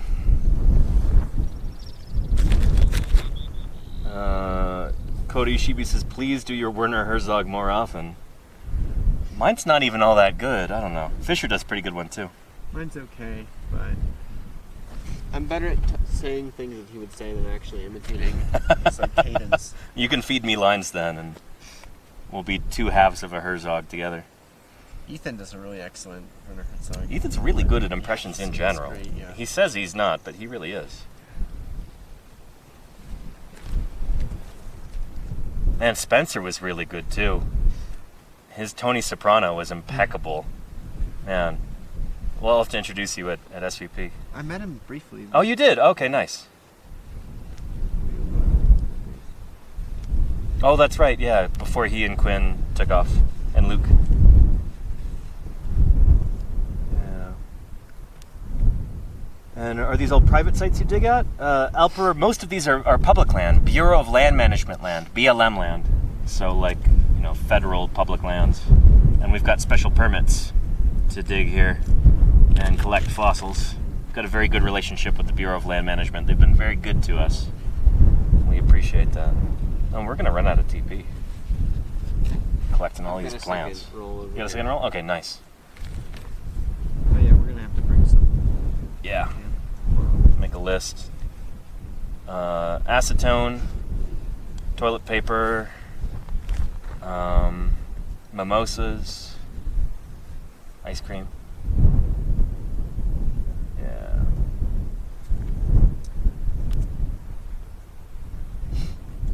And do T-Rex have that big piece of cartilage like a chicken? Ungoy wants to know. Big piece of cartilage. I'm not sure I know what you mean. You mean like around the chest? Someone else was asking if T-Rex would sit like a chicken or whatever, lie down. And the answer is that probably like T-Rex would sit on its belly, kind of the same way that a chicken lies down, or any kind of bird. Yeah. It's a big pubis bone underneath. With a big keel on it. Seems adapted for weight bearing. So yeah, they were probably doing that. Thanks. I forgot what I was looking for and you reminded me. Thank you, Fisher.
Okay, back to digging.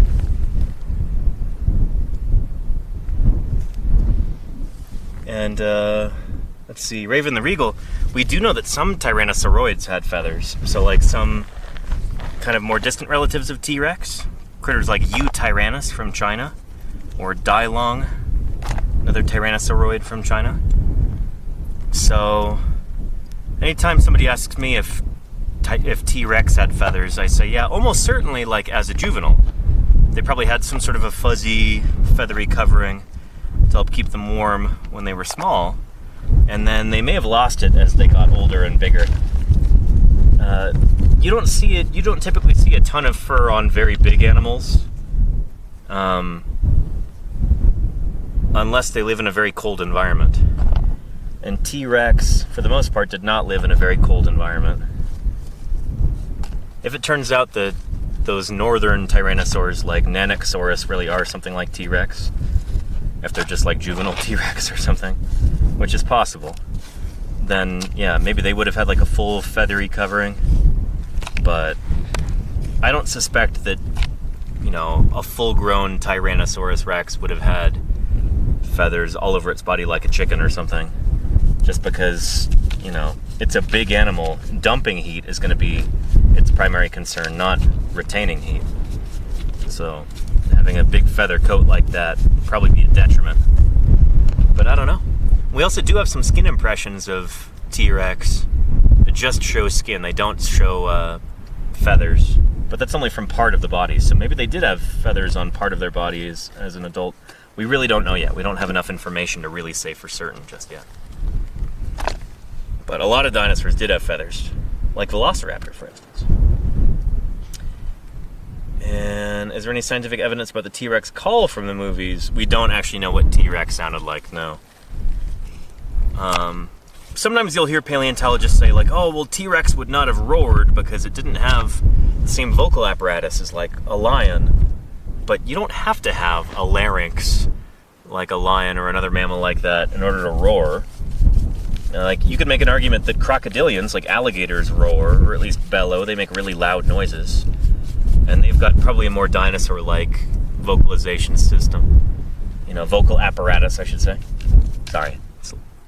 It's hot out here. Not firing on all cylinders. But yeah.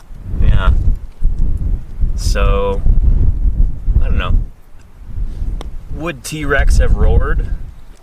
Probably, but probably not in the same way as a lion. May have been more of like a rumble or a bellow, or maybe like a deep guttural, like, or something. Think like a cassowary or an emu, except make that cassowary or emu like 10 times bigger. You can imagine the sound. And Actual Reverend says, for the Utah dig, will you have some shade at the dig? And why don't you now? Well, we don't have the Shade Tarp King with us here. Don DeBlue, the assistant Utah State paleontologist, is the, I guess, universally recognized king of shade tarps. He's actually given talks at the Society of Vertebrate Paleontology meeting about how to properly shade your site to keep your crew cool and keep them alive when it's super, super hot out, when it's like 115 degrees in the shade. Or in the sun, at least. You know, you got to provide shade. And so we'll have shade tarps galore. You'll see later in the summer. Don is very passionate about shade tarps. Yeah. And Gamer's Tavern Show says, can't modern day dinosaurs roar? I was watching a stream with a budgie that was very talkative. He made the sound of a keyboard going clack. Doesn't seem far-fetched. A T-Rex could roar. Well, so birds like that, they've got a special vocal apparatus called a syrinx. That's what, like, songbirds, for instance, use for singing. It may or may not be what psittaciform birds like parrots or budgies have. I'm not totally sure. It probably is. They probably have a syrinx. We don't think that non-avian dinosaurs would have had that. But maybe they would have had something similar. We don't really know. Yeah. The sound doesn't fossilize very well. And Murph says, any chance of champsosaurs or temnospondylus or other large amphibians here? That's weird. We've not found a single iota of champsosaur material anywhere in the Almond Formation, which is bizarre. Because normally, in like the Hell Creek or the Judith River formations, you find champsosaur material everywhere. Like you find their vertebrae just all over the place. We've not found a single scrap of any champsosaur anywhere in the Almond, to my knowledge. So, we don't know what's going on. Yeah. And no temnospondylus either. They're, I think, pretty much gone by this time in the late Cretaceous in North America. But yeah, still really weird. We've got zero champsosaur material.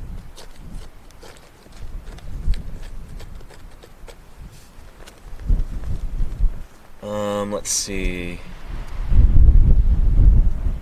And champsosaur is more northern, never in Utah, says PaleoGem. Interesting. I didn't know that. No, wait, no, shoot. Wasn't Ethan saying last night that they get champsosaurs in the North Horn?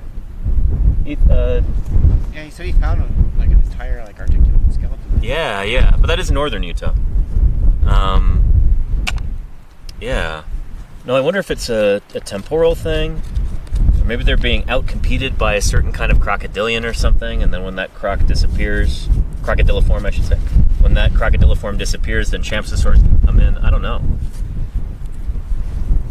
The other day when we thought we had a Deinosuchus tooth in here, I'm like, is that the reason why we don't have champsosaurs? Is they're being outcompeted by juvenile Deinosuchus or something like that? But then it turned out it wasn't a tooth at all. It was a mollusk shell. Just looked very, very toothy. Yeah. And Jim says, Ethan, that is highly significant. Yeah, Jim. Shoot, talk to him about it. Yeah. We should go there and dig that up.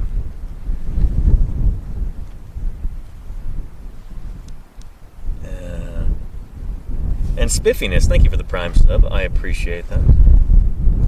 And Dilly Dally says, this stream has given me a completely different opinion of bird watchers. A good one, of course. Yeah, they're watching dinosaurs, you know? Little floofy dinosaurs, but dinosaurs nonetheless. Yeah.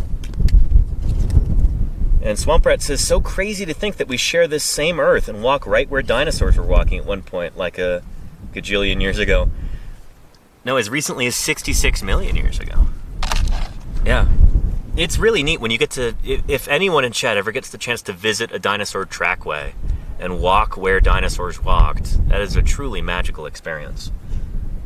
It's, I know, it sounds kind of goofy or cliche, but it's really, really cool. I try not to get jaded about that. I've collected a lot of dinosaur tracks in the frontier formation of Montana, right near the Idaho border. Elevation like 9,000 feet or something. It's right there by the Continental Divide. And that's always pretty magical. It's like, yeah, dinosaur stepped right there. And there's that print. You know, it's... Frontier formation, I think, is like 90 million years old. I have to look it up. But it's pretty neat. It's pretty neat. And it's one thing to find the bones of dinosaurs and teeth and claws and everything else, but to find what we call, you know, like trace fossils, evidence of something that dinosaurs were doing while they were alive, it's a different kind of feeling. It's very cool.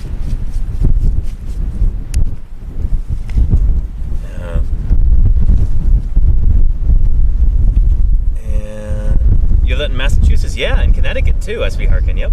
Yeah. And there you go, Jaded Fairy. Yes. And I've never been to Glen Rose, Texas, no. But very famous for its Biloxi River dinosaur tracks. Glen Rose. Cool place.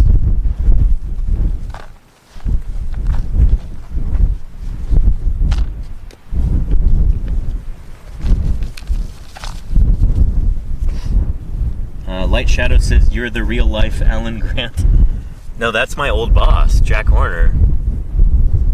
The character of Alan Grant is actually based on a real guy. John R. Horner of Montana. And I used to work for him.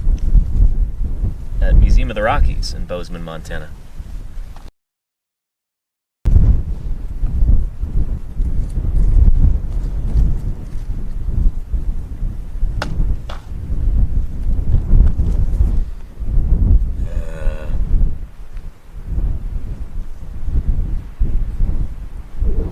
And that sounds awesome, Lenina. Yeah.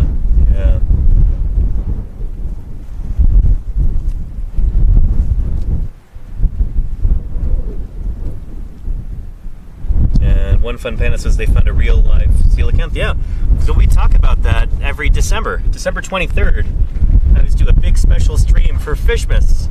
That's the discovery date of Latimeria chelumnae, the West Indian coelacanth. What, West Indian? West. It's off the east coast of South Africa. Oh, hey, little lizard. I'll see you later. Thanks for being here. He almost ran right up my boot. Yeah.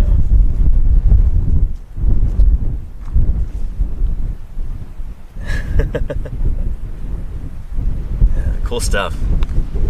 It's neat being able to see, not just extinct critters out here in the field, but living ones too. Fisher, what do you think is your favorite animal you've seen out here so far? And why is it the pronghorn? Partial to, Antilocapra americana. The American one. They are pretty neat. North America's fastest mammal.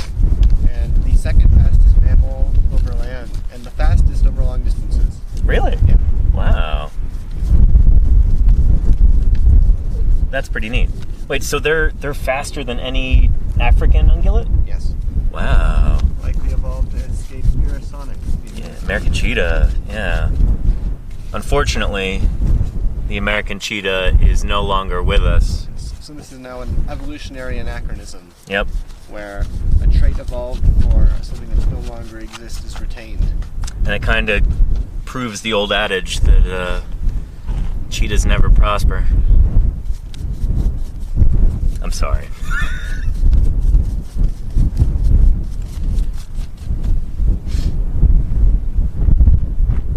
Yeah, Gojira says speed goats are great. Oh yeah. Yeah. Antilocapra americana? Yeah, that's correct. Yeah. They're not actually antelope, but They're much closer to giraffes than they are to anything else. And what was their herd behavior?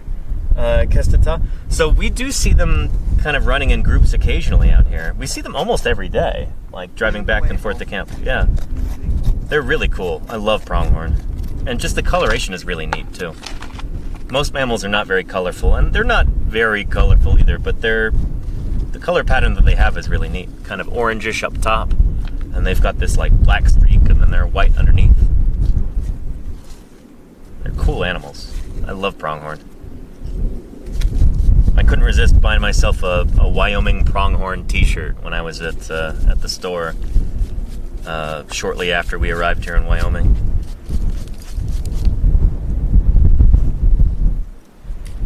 Yeah. And dilly-dally, Anatosaurus, that's now Edmontosaurus, but yeah, dilly-dally. With the mummies with skin mostly intact, even remains of one's last meal in its stomach. Is that true? Yeah, those are, I think, at least one of them, maybe both, are at the American Museum of Natural History in New York City. And you can see them there on display. When we say mummified, it's like, the skin is like fossilized onto it. And it's, it's not like a perfectly preserved one. You might be picturing it just being like, like you just froze the animal all intact, but it's a bit more desiccated than that. But it's still extremely cool. I want to say maybe the Sternbergs collected those back in the early 1900s, but I can't tell you that for certain. Somebody should look it up. Yeah. And Manish says, who came first, dinosaur or turtle? Ooh, do you know this one, Fisher? Probably around the same time, eh? Yeah, they're both in the Triassic. I want to say dinosaurs predate true turtles by maybe 10 million years or so, but I'm not totally sure. But yeah, they both evolved in the Triassic period about 230 million years ago, give or take a few for each one. The oldest dinosaurs we have are about 235, if our dates are correct for Eoraptor. But dinosaurs probably evolved a little bit before then, too. Eoraptor probably isn't the first dinosaur. Almost certainly not.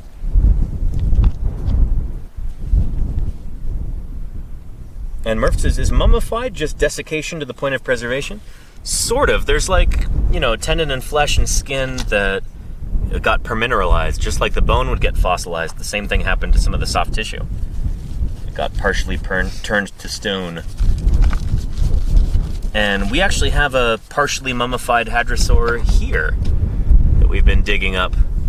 Got lots of preserved skin on it. And we'll probably have to come back next year and get...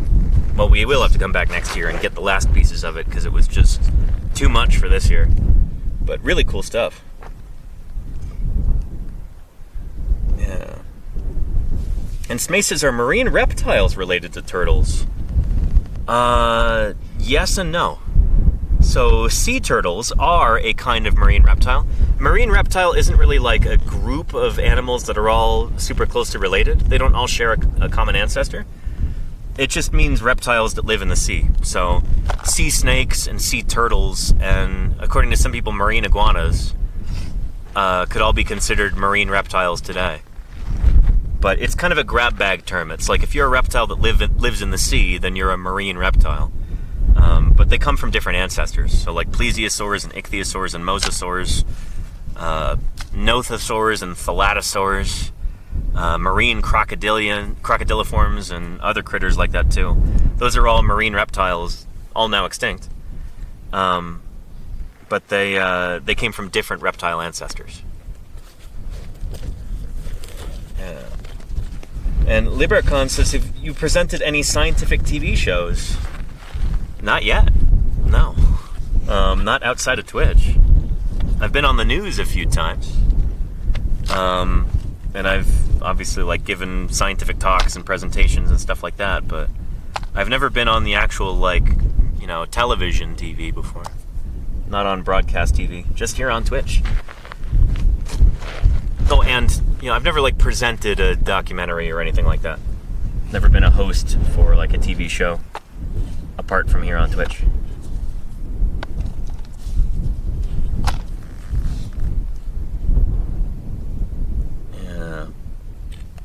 Sulakil says, do you think dinosaurs liked waffles or pancakes more? You don't have to speculate about this. You can test that. You can take a waffle and a pancake and put it outside and see which one the birds eat more of. And then you'll know birds are living dinosaurs. You can actually run an experiment and see what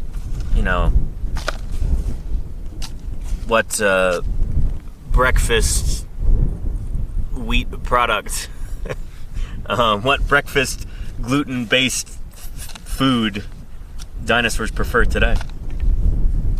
My money would probably be on the waffles just because they're easier to bite, but I don't know. It's an experiment you can run yourself. Yeah. Mine eat blueberry waffles. Interesting, Mama Bonbon. Yeah. And Thing says, my dinosaur votes pancake. Nice. Got people with pet birds in the chat. And Landon History Buff says, you and Josh Gates would make an excellent paleontologist show duo. Josh Gates. Who is that?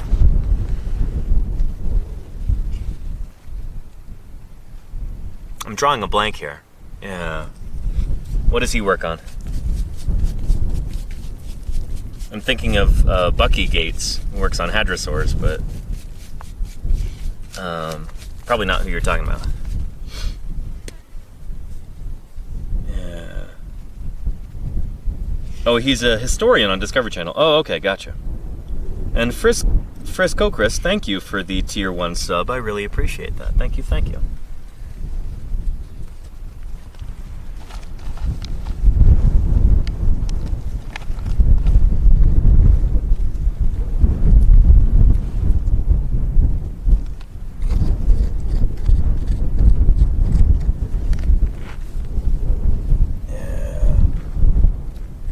historian might be a stretch. He is hunting ghosts. Oh boy. Oh, and there's Ethan. Let's see. All right, I got you on speaker. Hey, how's it going? Hey, it's going well. How are you? Good. You want to start wrapping it up soon? Yeah, that sounds good. Wait, as soon as we see you guys over the hill, we'll head down. Beautiful. Okay, we'll try and wrap up soon. All right, cool. All right, thanks. Bye. All right, cool. Well, with that, it is time to wrap this up. Any rattlesnakes over there? I've not seen a single rattler all summer so far. This whole month, not a single one. I'm a little disappointed. But, yeah, we know they're out here. I just haven't seen one yet. We've seen some bull snakes or some gopher snakes. Not a single rattler yet. Yeah.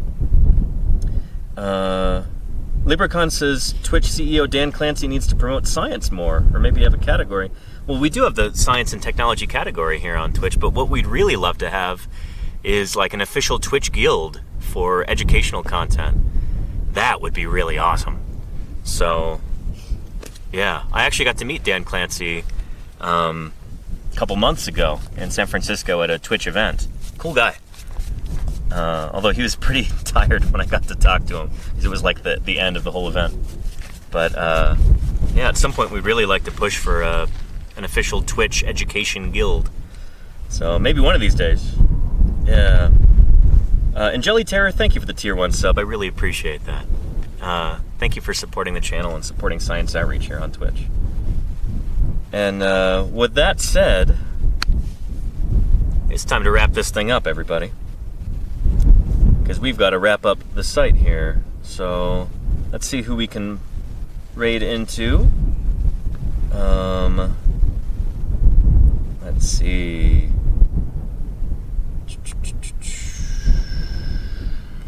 We just raided science streams yesterday. You know, in honor of Turtle Hill, maybe we will go raid into Turtles and Chill. Yeah, good stuff. And we will continue the turtleage there. Raid Turtles and Chill. Good stuff. And they have follower or subscriber only chat. Okay, well, you might have to follow to chat there. But you will see some turtles, everybody. Thank you so much for being here today. Thank you for your chats, your kind words, your enthusiasm, your questions, and your financial support. This would not be possible without you. Not just me streaming here, but part of our paleontological expedition here is funded through this community. So thank you very, very much for that. And with any luck, I'll be streaming to you again tomorrow from probably a different fossil site, but maybe this one. We'll see. Till then, everybody, you take care of yourselves. And, oop, is this working? Go away, hype train thing. There we go. I'll see you over at Turtles and Chill, everybody. Take care. Bye-bye. Till next time.